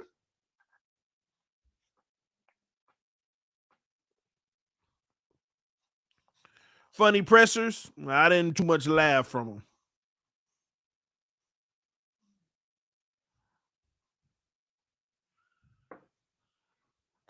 Well, I mean, he's scheming against their defense. I would take that if I saw the scheming versus San Francisco, the Chargers, Green Bay, all that stuff.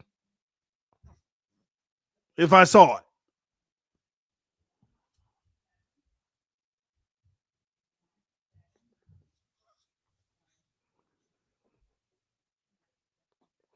He took chances and tried to sling the ball. But you got mad when those chances didn't work. We got mad when those chances didn't work. He helped Tua morale. Give you that. Give you that. Ding, ding, ding, ding, ding, ding. Better morale for Tua. Where did that get him?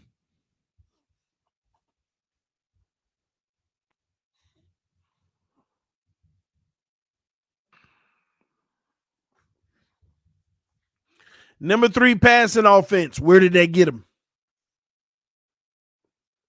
Y'all do understand if we miss the playoffs, having a number 3 passing offense is not an accomplishment, especially when you couldn't create balance running the ball, which is a major reason why this offense is so predictable and stagnant.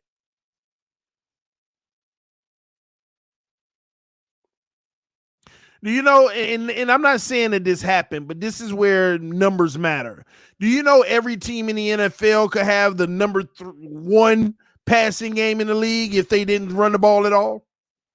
So it's just a matter of the split. How much did you run and how much did you pass? We've tried to run the ball a lot more in this losing streak, believe it or not. That's what people don't understand. We've tried to run the ball a lot more during this losing streak. We passed the ball a lot in the winning streaks.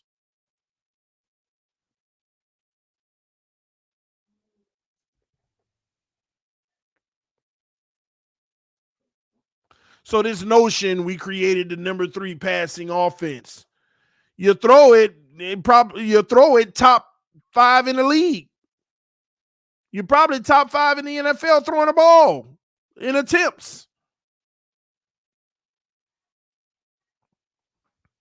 Did Tua hold back Mike McDaniel? Possible.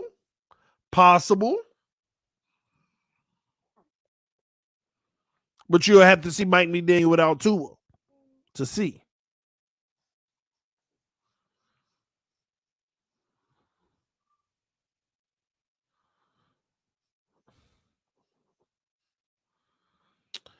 Yeah, but when they started messing with the line, run blocking was really bad.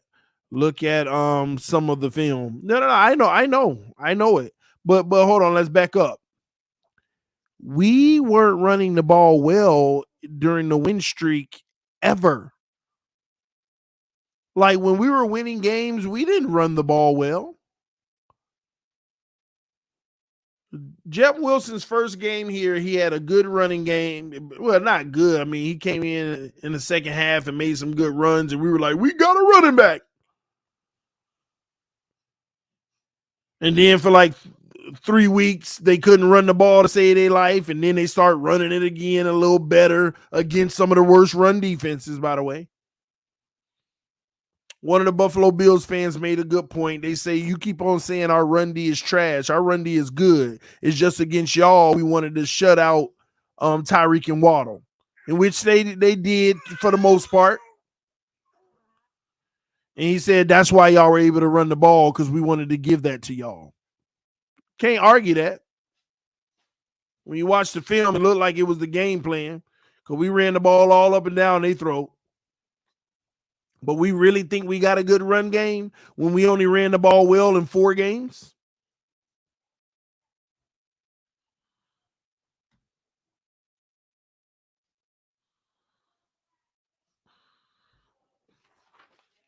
D-, man. Mike McDaniel never overcame adversity this year, y'all. Not once. 3-0, your team get a little banged up, 0-3. You couldn't get right until you got him back. See, that's what we killed Flores for. You got to at least win 2-3 games without your starting quarterback. Mike McDaniel, same situation. Maybe we killed Flores about that. He couldn't win no games without Tua. You got to figure out a way to win something. No different from Mike McDaniel. This man went on a 3-game losing streak after a 3-game win streak. He never overcame that adversity. Then when we won 5 in a row, easy schedule, by the way. Then you lost 5 in a row. Never overcame adversity.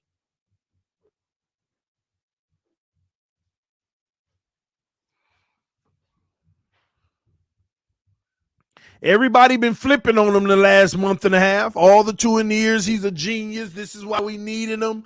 Why did all of their tone change?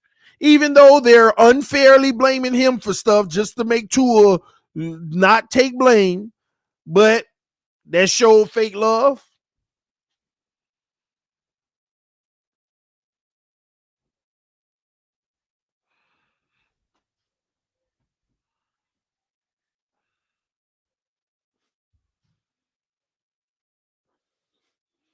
What did Mike McDaniel do? As a head coach, you're not only responsible for the offense, ladies and gentlemen, you're responsible for the whole team. Your defense was a major letdown. I understand the injury, so you get a semi-pass, but at the same token, nah, bruh. Nah. You ain't putting enough fire on the Boyer. You ain't, like, let me tell y'all where Mike McDaniel also fails. He fails in real game time decision making. If you on the sideline as a head coach in a must-win game that we wouldn't even be having this conversation right now, and you got wide open receivers on the field and your defense look like they finna play the run, you call a timeout right away. Why weren't you ready and on top of that? This is the type of stuff you cannot forgive.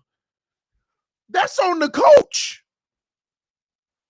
We were so out of position in that play, even if they lined up properly and had a man on them, it wasn't going to be Duke Riley. Duke Riley would have never been on the boundary. You see everything is not aligned.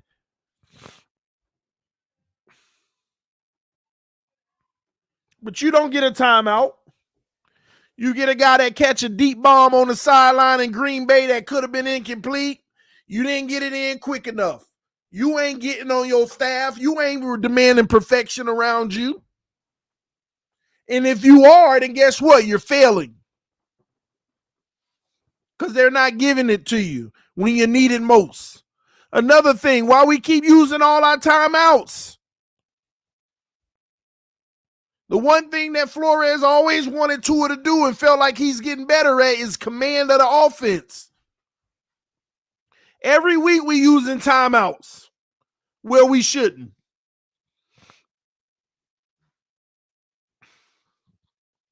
How you inherit a disciplined team and they out there getting penalties galore? You inherited things that were fixed.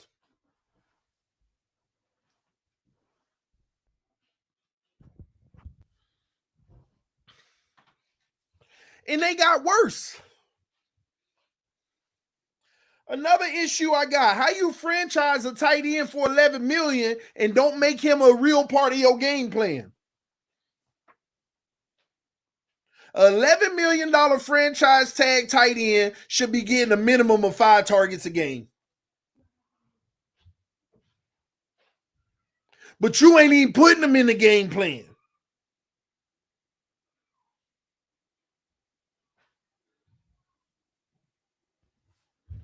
He ain't even in the game plan.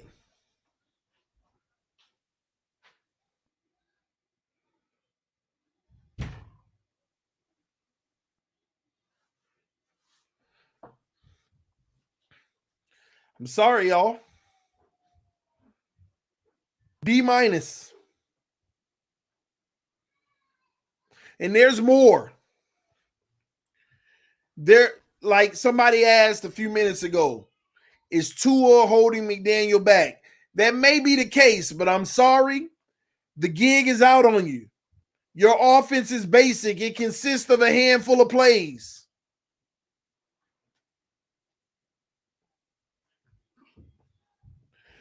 And truth be told, 30% of your plays you took from Flores. Instead of the tight end going in the flat, you just changed it to the receiver in motion on the wheel route. But that same little slant. I'm telling you, the slot, like think about this play, y'all. You got 2 to the right, and in the tight end, you got 2 to the right, 2 to the left, or 1 to the left, right? This same play. The guy on the outside goes on the go route. The slot receiver hits the slant. The guy on the other side went in motion early and hit the flat or turned it into a real route. That's 20% of your plays right there. Add another 25% of your plays, the Chargers film that I just showed y'all. That one play is another 25% of your plays. 45% of the plays you call are 2 plays. Same thing. And I've tried to tell y'all this for the longest, and a lot of people like to debate this, but Mike McDaniel did his very best with Tua, trying to, just like Flores, though, I'm just going to create an offense that'll make you at least look comparable. Mike McDaniel said, I'm going to create an offense that's going to make you look good. And it did until it didn't. It did until it didn't. He gave him plays and options. Look to the left. If that linebacker move over, throw it here. If the linebacker stays, throw it there. If the safety veers over, you got the wheel. Options. And not to knock him for that. Not to knock him for that, because that's a lot of offenses in the league. That's a lot of quarterbacks in the league. But when they take that away from you, we got to stay in it. Other quarterbacks got to go to a pro set and say, all right, let me process. Let me process the field. Let me evaluate the field. But when you already know where you want to go with the ball, and you only reading half the field, like that Green Bay, the Green Bay game, right? That pick that they got in the middle of the field where he was throwing the Mostert or whatever in the scene. That's a perfect example of only looking at half the field. Because right there on that other half, you're not even looking at that linebacker that's sitting right on the edge, and you throw it and he just come over and pick it off so easy. You never saw him. You just never saw him because you weren't supposed to. At the beginning of the play, he was running over there. You hiked the ball. You looked right, thought you never had to worry about him. And you saw your guy. You threw it. Oh, he jumped right in the lane. Where did he come from?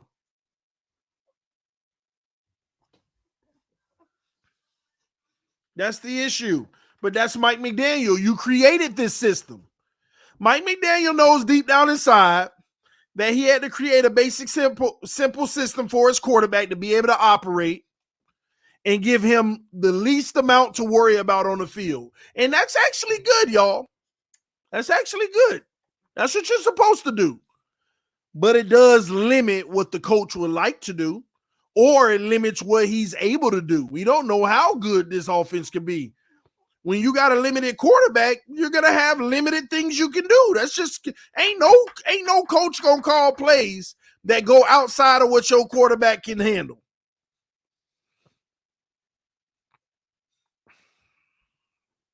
No coach. So I give him a little pass on that. D-, like I said, because the biggest reason why he a D-, like it'll be easy for me to sit Mike McDaniel at a flat C. But the reason why he a D- got dogged, you got outperformed by your predecessor that had way less talent than this roster. I'm sorry. This is the part where I don't even want him back anymore because that's unacceptable. At a minimum, you had to outshine your predecessor. You think they went and got Tyreek just to say, if we don't make the playoffs this year, it's okay. It was the first year. You think they went at the trade deadline and got Bradley Chubb just to say, if you don't make the playoffs this year, it's okay. It was your first year. You think they got Armstead and Connor to say, if we don't make the playoffs, it's okay. It was just your first year, but you'll get it together. That ain't what they did. They truly expected to be in the dance and not just be in, but they did not expect to be a 7th seed. They did not expect to be the last team sneaking in if we get in.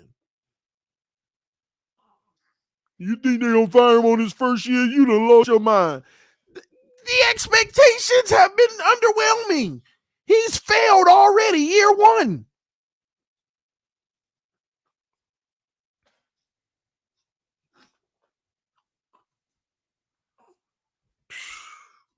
Man, Skylar Thompson got to save some jobs this weekend. I don't care what none of you say. And if he save him, the narrative going to be, nah, they weren't going to fire him anyway. No, Skylar Thompson got to go save some jobs this weekend. Skylar Thompson might be saving Greer, McDaniel, and to a job. Because if we don't make the playoffs and Stephen Ross get a new GM or a new coach, ain't nobody going to want to him.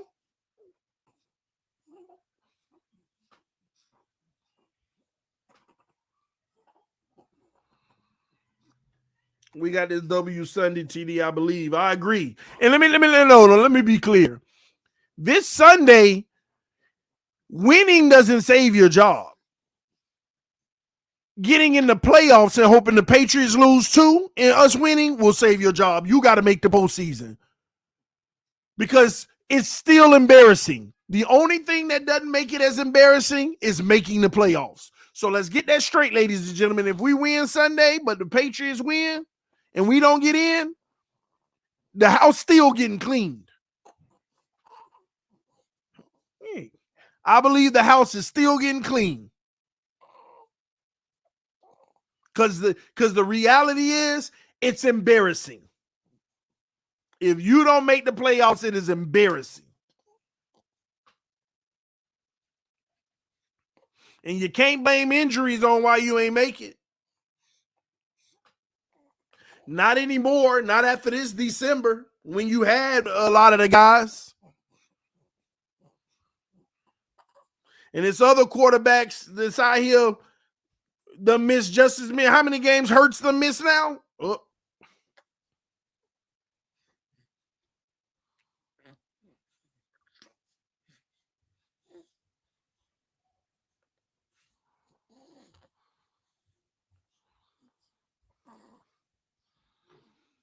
It's unacceptable.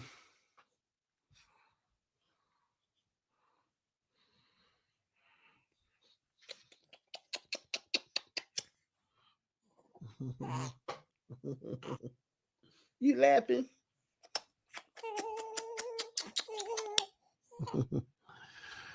Oh.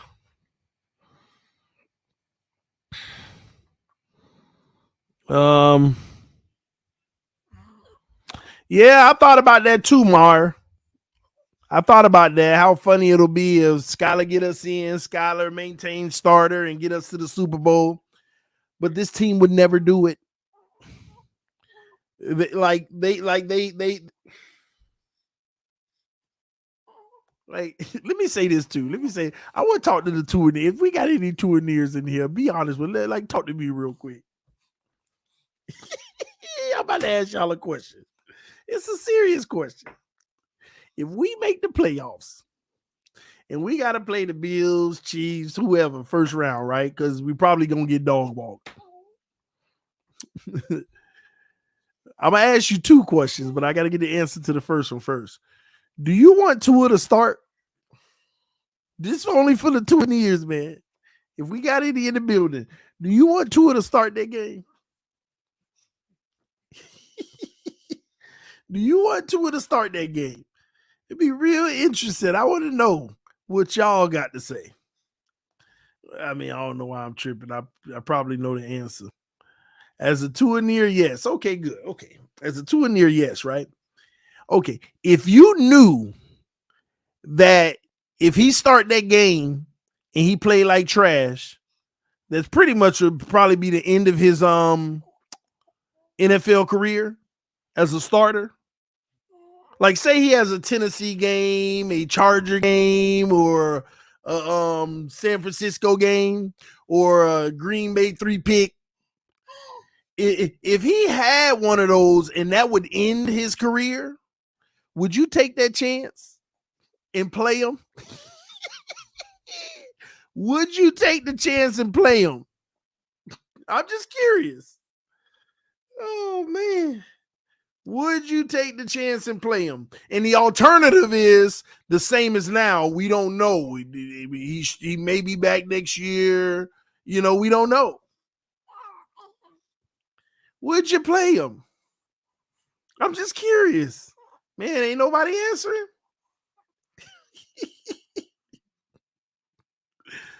Like, what if it was an ultimatum? Tua's eligible to play, and they come out and they're like, this game is going to decide Tua's future. Point, period, blank. How he plays in this game will decide his future, period. Ooh, boy. Hey, I'm going to tell y'all now. They be all on Twitter. Man, Tua, think about your health, man. Just sit the rest of the season to next year when you're healthy. We don't know how you think.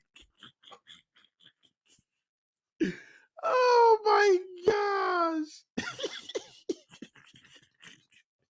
Oh, I'm telling you, them 2 years will be like, he don't need to play, man. He ain't played in a while. He probably rusty. And plus, you don't know, he didn't remember what happened last time. He just needs to get healthy and don't worry about football now, y'all.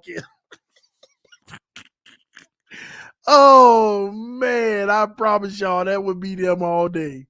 That would be them all day. They be, oh, man. Oh, they know what time it is. They know what time it is. Y'all getting Brady next year. Don't matter. Yeah? Hey, I ain't gonna lie. I want to make the playoffs and I want Tua to come back. I want him to come back. Yeah, go on up there on that road to the Chiefs. Go on the road to Buffalo. Yeah, go and do your thing. Yeah, let's go. 2 a time, baby. Ooh, shake the cups. Shake the cups, man. Hey, you rise above this. Hey, you earning it. You're messy, TD. No, I ain't.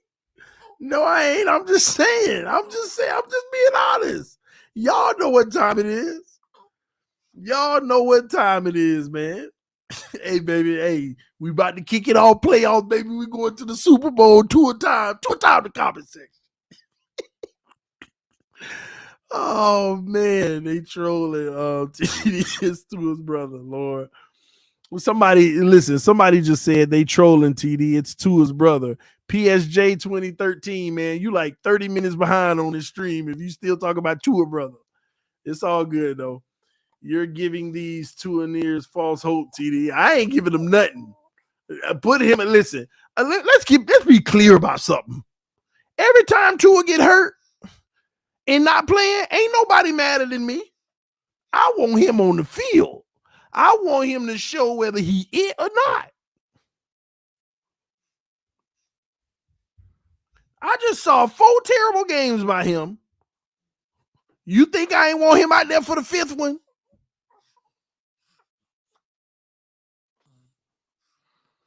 Because I told you, sample size is everything. I'm a numbers guy. Law of large numbers. The more sample size you got, the better of a read you can get. That's why I told y'all early in the season, he's playing good football right now, but it ain't against good competition, so let's get a larger sample size. Wait, y'all, just chill. Let's get, like, when we get to the 49ers, Chargers, Buffalo, once them games added to the sample size, let's talk then. But no, why you just can't give him his due? Why you just can't give him his due, man? You really is a hater. You really is a hater. Just get a man his credit. Give him his due. He's playing better, but it ain't much of a sample size. Let's wait. Now most of you wish you waited. Because something, yep, I'm finna call some of y'all out. Some of y'all, yeah, where my boy, what's his name? It's gonna come to me in a second. But most of y'all, man, TD, man, at this point, bro, it's okay to just say you were wrong. Bro, TD, man, listen, I've been rocking with you for a long time, but Tua balling out right now, he look like the guy. Now I realize what people saying, you are a hater. Man, TD, man, if you can't recognize that he's reached that franchise level, bro, then, man, I'm sorry, bro, but now I see the personal agenda. I said, just give it a few more weeks, man. No, yeah, on the rod, yeah. No, y'all ain't want to give it a few more weeks. Y'all ain't want to get, like, man, listen. And the crazy thing is, it ain't that I knew he was going to flame out. It was just, I like what he's doing, but I need a larger sample size. I need to be able to see him do. Like, this is what I don't understand with y'all, right? Y'all tell me who the worst team in the NFL is. Who's the worst team in the NFL? Who y'all think the worst team in the NFL is? Tell me in the comment section.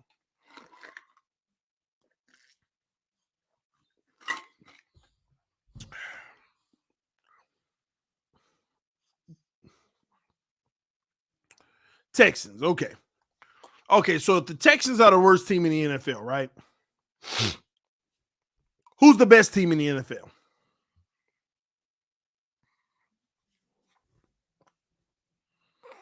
Who's the best team in the NFL? Y'all think? Chiefs, Bills, Philly. Either one of them, Chiefs, Bills, Philly, 49ers, right? This is what gets me. This is where our fan base loses it. So, say you played the Houston Texans 4 times, right? Say you play the Houston Texans 4 times.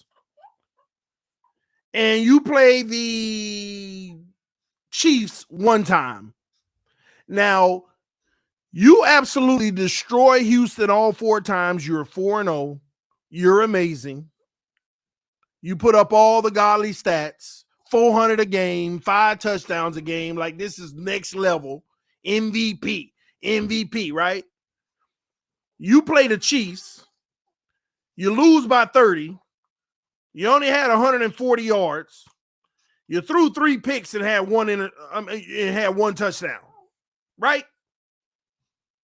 This is where this fan base gets me. In y'all mind, and I'm saying y'all because it's a large portion, even some of y'all sane ones sometimes, in y'all mind, we 4-0. We 4-1. We one of the best teams in the league. We one of the best teams in the league.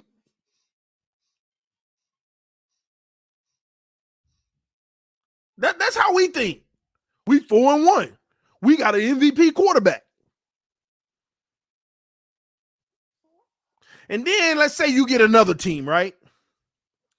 That other team played the Chiefs 4 times. Let's reverse it.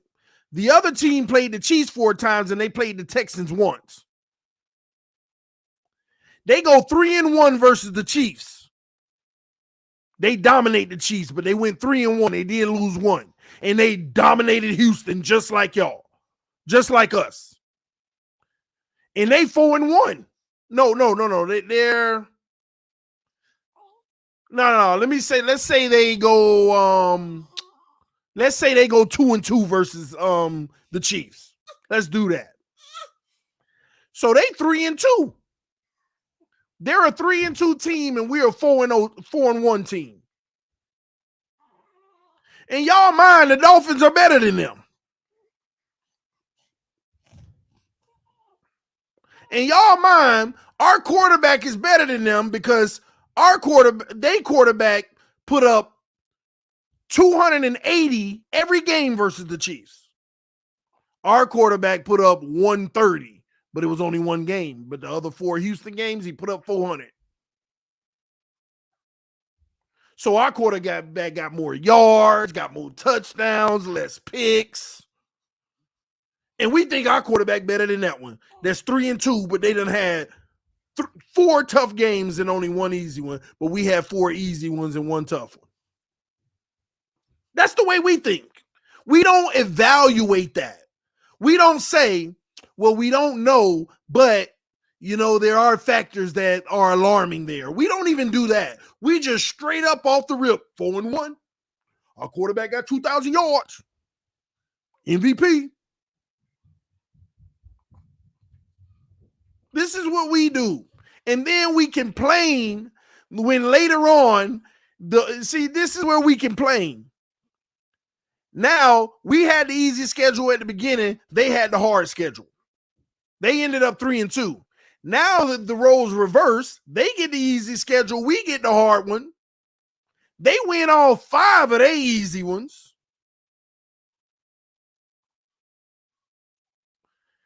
And now they're 8-2.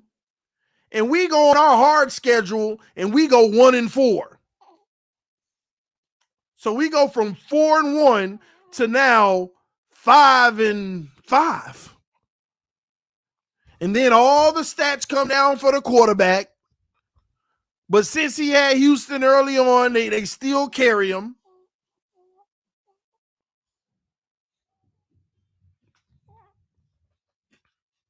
Get out of here, Parks. That's what we do. And then when somebody like me come along and try to add context, we on a 5-game win streak. Why you not? Bro, we ain't playing nobody. Look at what the defense is doing. Look at Tyreek and Waddle running free and not a defender within 10 feet of them. Like, they can catch the ball, do a dance move, and still take off.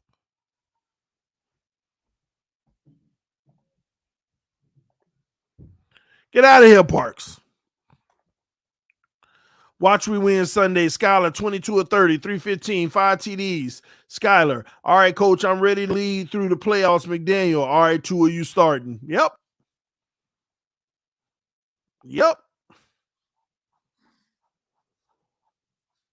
You better know it.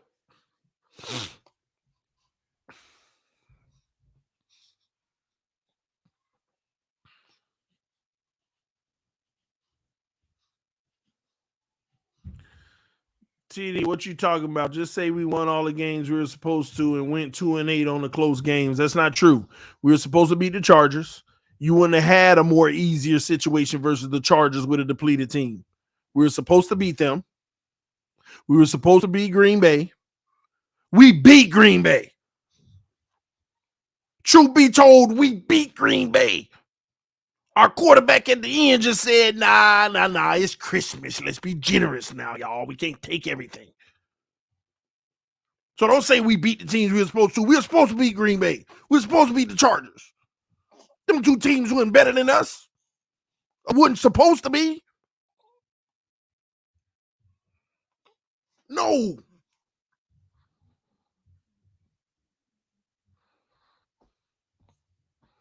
Them was two games we were supposed to win.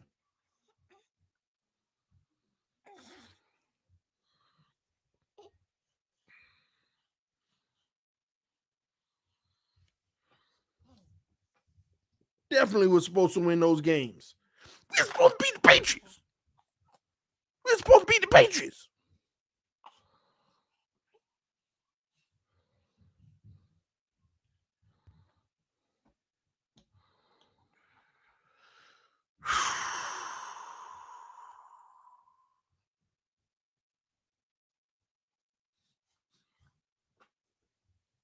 Oh my gosh, it just hurts me, man. Gosh, man. Oh man, this is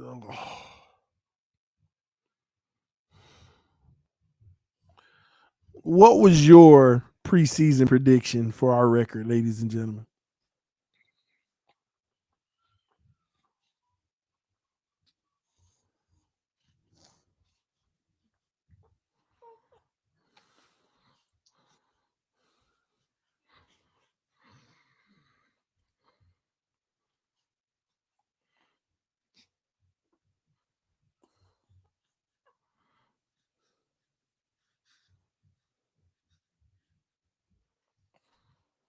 Wow. Wow.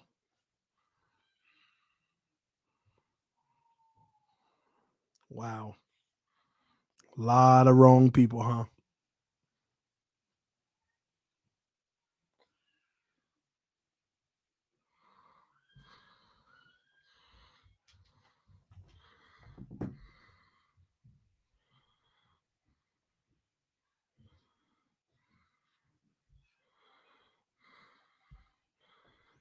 Wow.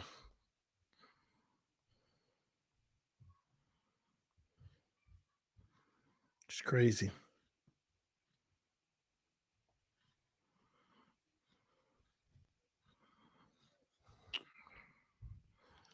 Give me a second. TD Fins Talk prediction.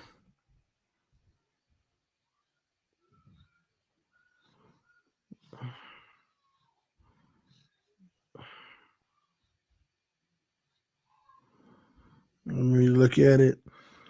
I'll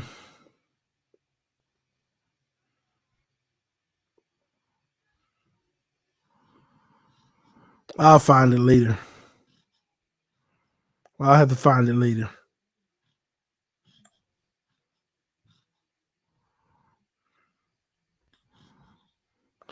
But I don't know if y'all remember what my prediction was. I gave y'all a range. I gave you a low end and a top end. But when I gave y'all the serious stream, y'all remember when I did that serious stream? I did one as a fan and I did one serious. As a fan, I told y'all we're going to win 13 games. But then I did a serious stream and I told y'all, all fanhood aside, we're going to get 9 wins. I don't know if y'all remember that. And in that serious stream, I told y'all we were going to get 9 at the bottom and 11 at the top. That's what this team is. I don't know if y'all remember that. I'm tried to pull it up, but I look like I did a million prediction videos. Don't be sad. It will be all over Sunday TikTok. Man, Parks, man, get out of here. Y'all losing to Buffalo, bro. And we not losing. Breaking news, Dolphins Jets, that flex 2 in the morning right after my pillow infomercial, Lord. Let me go eat your food. I don't know if y'all do remember that. Let me know in the comment section. Do you remember my 9-game prediction? I don't know if y'all remember that. I said this team is going to win 9 games. And I walked through the schedule. It wasn't the order that I thought, though. We won 2 games that I didn't think we were going to win, and we lost 2 games that I thought that we would win.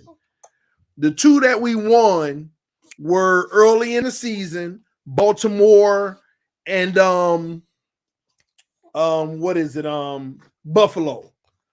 I thought that we would lose those 2.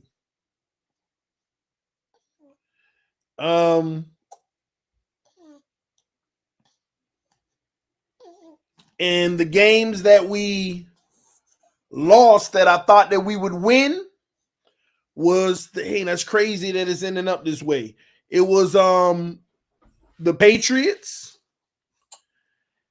and I think it was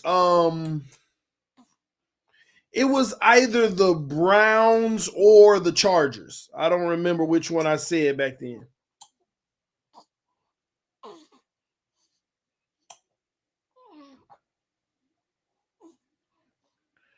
Yeah, the Jet. Well, no, y'all. No, don't say Jets. Remember what I told y'all all off season about the Jets. I said y'all keep on thinking we gonna beat them Jets. I'm gonna leave it alone, but the Jets, they play us hard, and we struggle with them, even though we've won as of late. I told y'all all off season I'm concerned about the Jets. Man, TD, you out here talking about the Jets, man. Stop, bro. That's what y'all said. All off season I was talking about them Jets. I said it ain't gonna be no walkover. I'm concerned about both Jets games. I told y'all that. It was the Chargers, probably was. TD made 6 different predictions. I made 2 predictions in the preseason. My fan one and my realistic one. And the other ones came different weeks of the season because we had different outlooks and we got to see teams more. So the predictions change.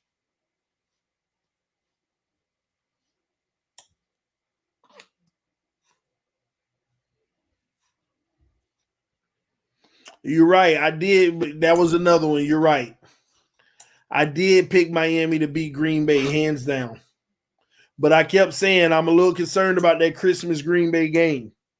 I kept saying that.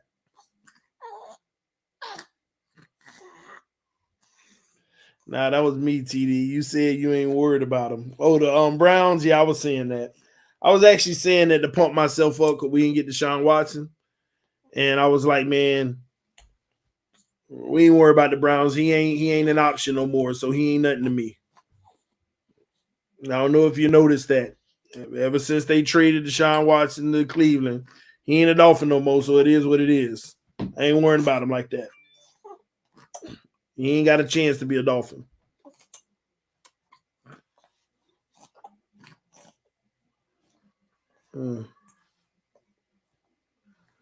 If Skylar wins on Sunday, he will have more clutch wins and 2 starts during his rookie season than Tua Tagovailoa has in 3 years.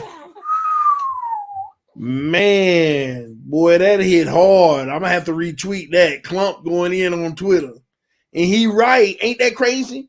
If Skylar wins Sunday, he will have more clutch wins than Tua in 3 years. Oh, no. It's a lose-lose situation now. Oh, it's a lose-lose situation now. Oh, my gosh. It is so true. Skylar in 2 games will have more clutch wins than Tua in 3 years.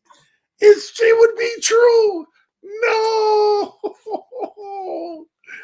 Oh, man. Now, hey, man, we about to lose because they ain't going to let that happen. Dang, you know what's crazy about that? It's a fact. Oh, my gosh, man. Dang, boy. Clump got that ammo. Now I got to steal his ammo on Twitter. I got to retweet that. Wow.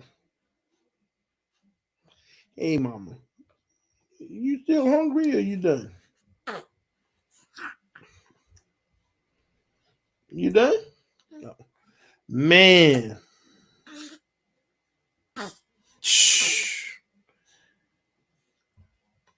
That I ain't gonna lie. The fact that that is true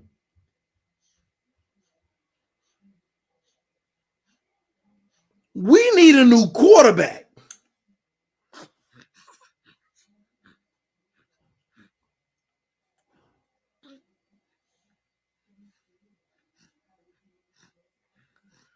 Wow.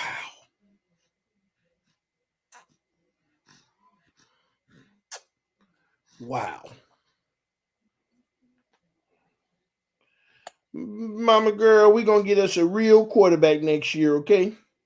And we gonna win the Super Bowl like we supposed to. We gonna be where we belong, okay? We gonna be where we. Oh, you ain't drinking. You're not drinking no more. Yeah. Time to burp. Tour for president of the Alabama Alumni Association.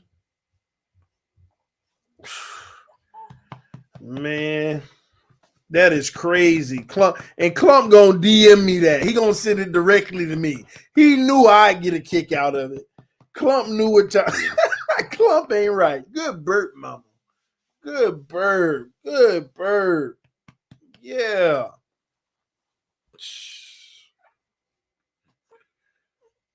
Oh my gosh. Yeah, mama. Man. I'm sorry, y'all. Y'all gotta give me a second. I gotta go to Twitter.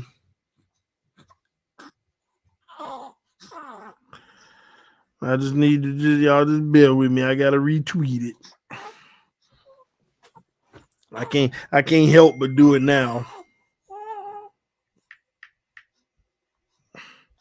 Clump ain't right, boy. Clump ain't right. Sunday he will have more clutch.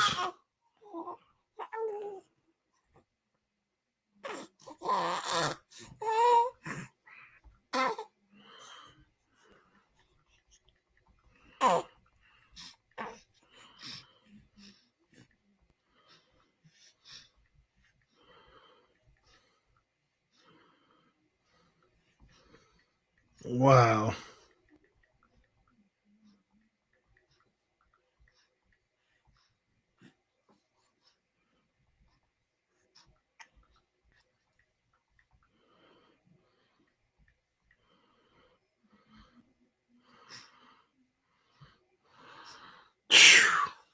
Yep, I had to get that one off. Yeah, I'm doing Saturday night game. Jose, just trolling you, man. I just trying to make the best of this implosion. It ain't an implosion. In Skylar we trust. In Skylar we trust, man. Oh man, I'm gonna tell you that. If Skylar go out there throwing picks, man. Oh my God, boy. It's like it's unfair to be talking bad about Skylar. Because it's like, I mean, he's a 7th round rookie. But man, I'm so sick of trash play. He better play good too. He better incite the fan base. I would like to see a really nice game from him too. I would like to see a really nice game from him. Like, imagine him having a tear it up game where he actually put up 300 and something, 3+ touchdowns, and he plays a great game and win. You got to understand, Josh Allen ain't had a single good game against the Jets this year. They were his 2 worst rated games. A lot of quarterbacks struggle against that team. If he has one of those games, man, we're going to be debating for a week who should play in the playoffs.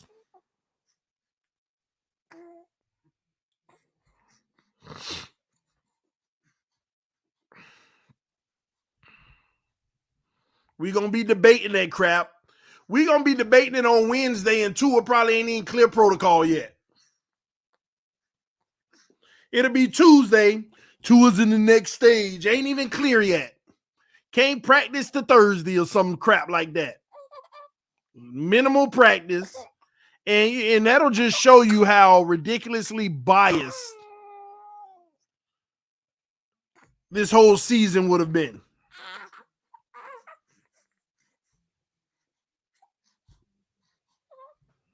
Man. Oh my gosh. Just letting that sink in. Like, this man ain't got Tua ain't got a single clutch victory in his whole career.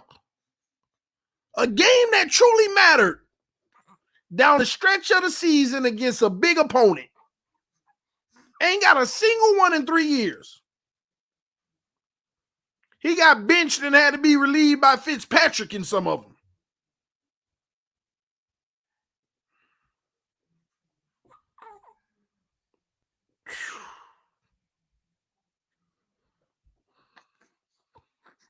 And what have I been waiting on, y'all?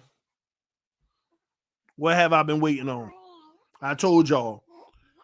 Tua first year beat, was it Buffalo? And we in. Got drug. Tua second year. Tennessee game. Got drug. This year, I told y'all before it happened. We could start looking at him as the guy if he plays well in San Francisco. Played horrible.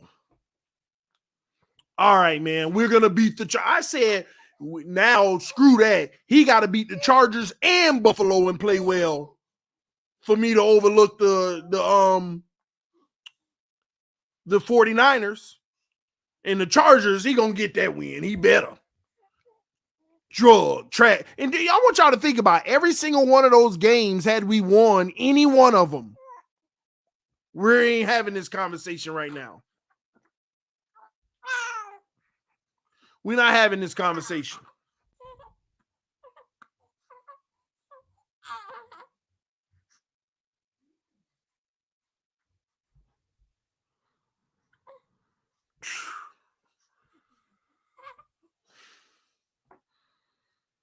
Man. Lost to the Chargers. All right, go beat Buffalo and redeem yourself. Lost to Buffalo. All right, man. Green Bay will get that win. What he did at the end of that game was unforgivable. And believe it or not, you go watch the film, he actually was very sharp in that game. Unforgivable. Unforgivable. It's like any game where it's all on the line. But you make it where it's just a regular game. We money. We money. He ain't great in those either, but we money. Now he ain't there for his team, and we lose to the Patriots. And now he ain't gonna be there for his team, and we got to face the Jets. Y'all have to understand those are losses for Tua too. When you're not there for your team in a critical moment, and we lose. And the only reason, because people want to live off of this notion, if Tua would have played, we would have won. It was so funny to me when we lost those 3 games early in the season, how everybody, if Tua would have played, we would have won. If Tua would have played, we would have won. If Tua would have played, we would have won. Teddy and Skylar put up freaking 430-something yards of offense, passing. If Tua would have played, we wouldn't have did nothing. All right, I'll give you the rest. Don't be yelling at me. Yelling at me. T, do you like Chinese food? I mean, I eat Chinese food. I like food. I mean, empty stats, TD. I know Waddle blew. I ain't gonna lie, Waddle blew that Minnesota game though. Let's call it what it is. Waddle blew that one. He blew that Minnesota game. That Jets game, the first one, a great defense and a rookie quarterback with no preparation. Now we get to see what Skylar Thompson looked like with preparation. That's why this should be an interesting game. It should be an interesting game. TD, what's your final Tua grade? It was an 80.1, B minus. The worst of a B minus. Right on the cusp of being a C plus. And I told you I needed him to be an 84 this year. He ended up being an 80.1 exactly on my scale that I created.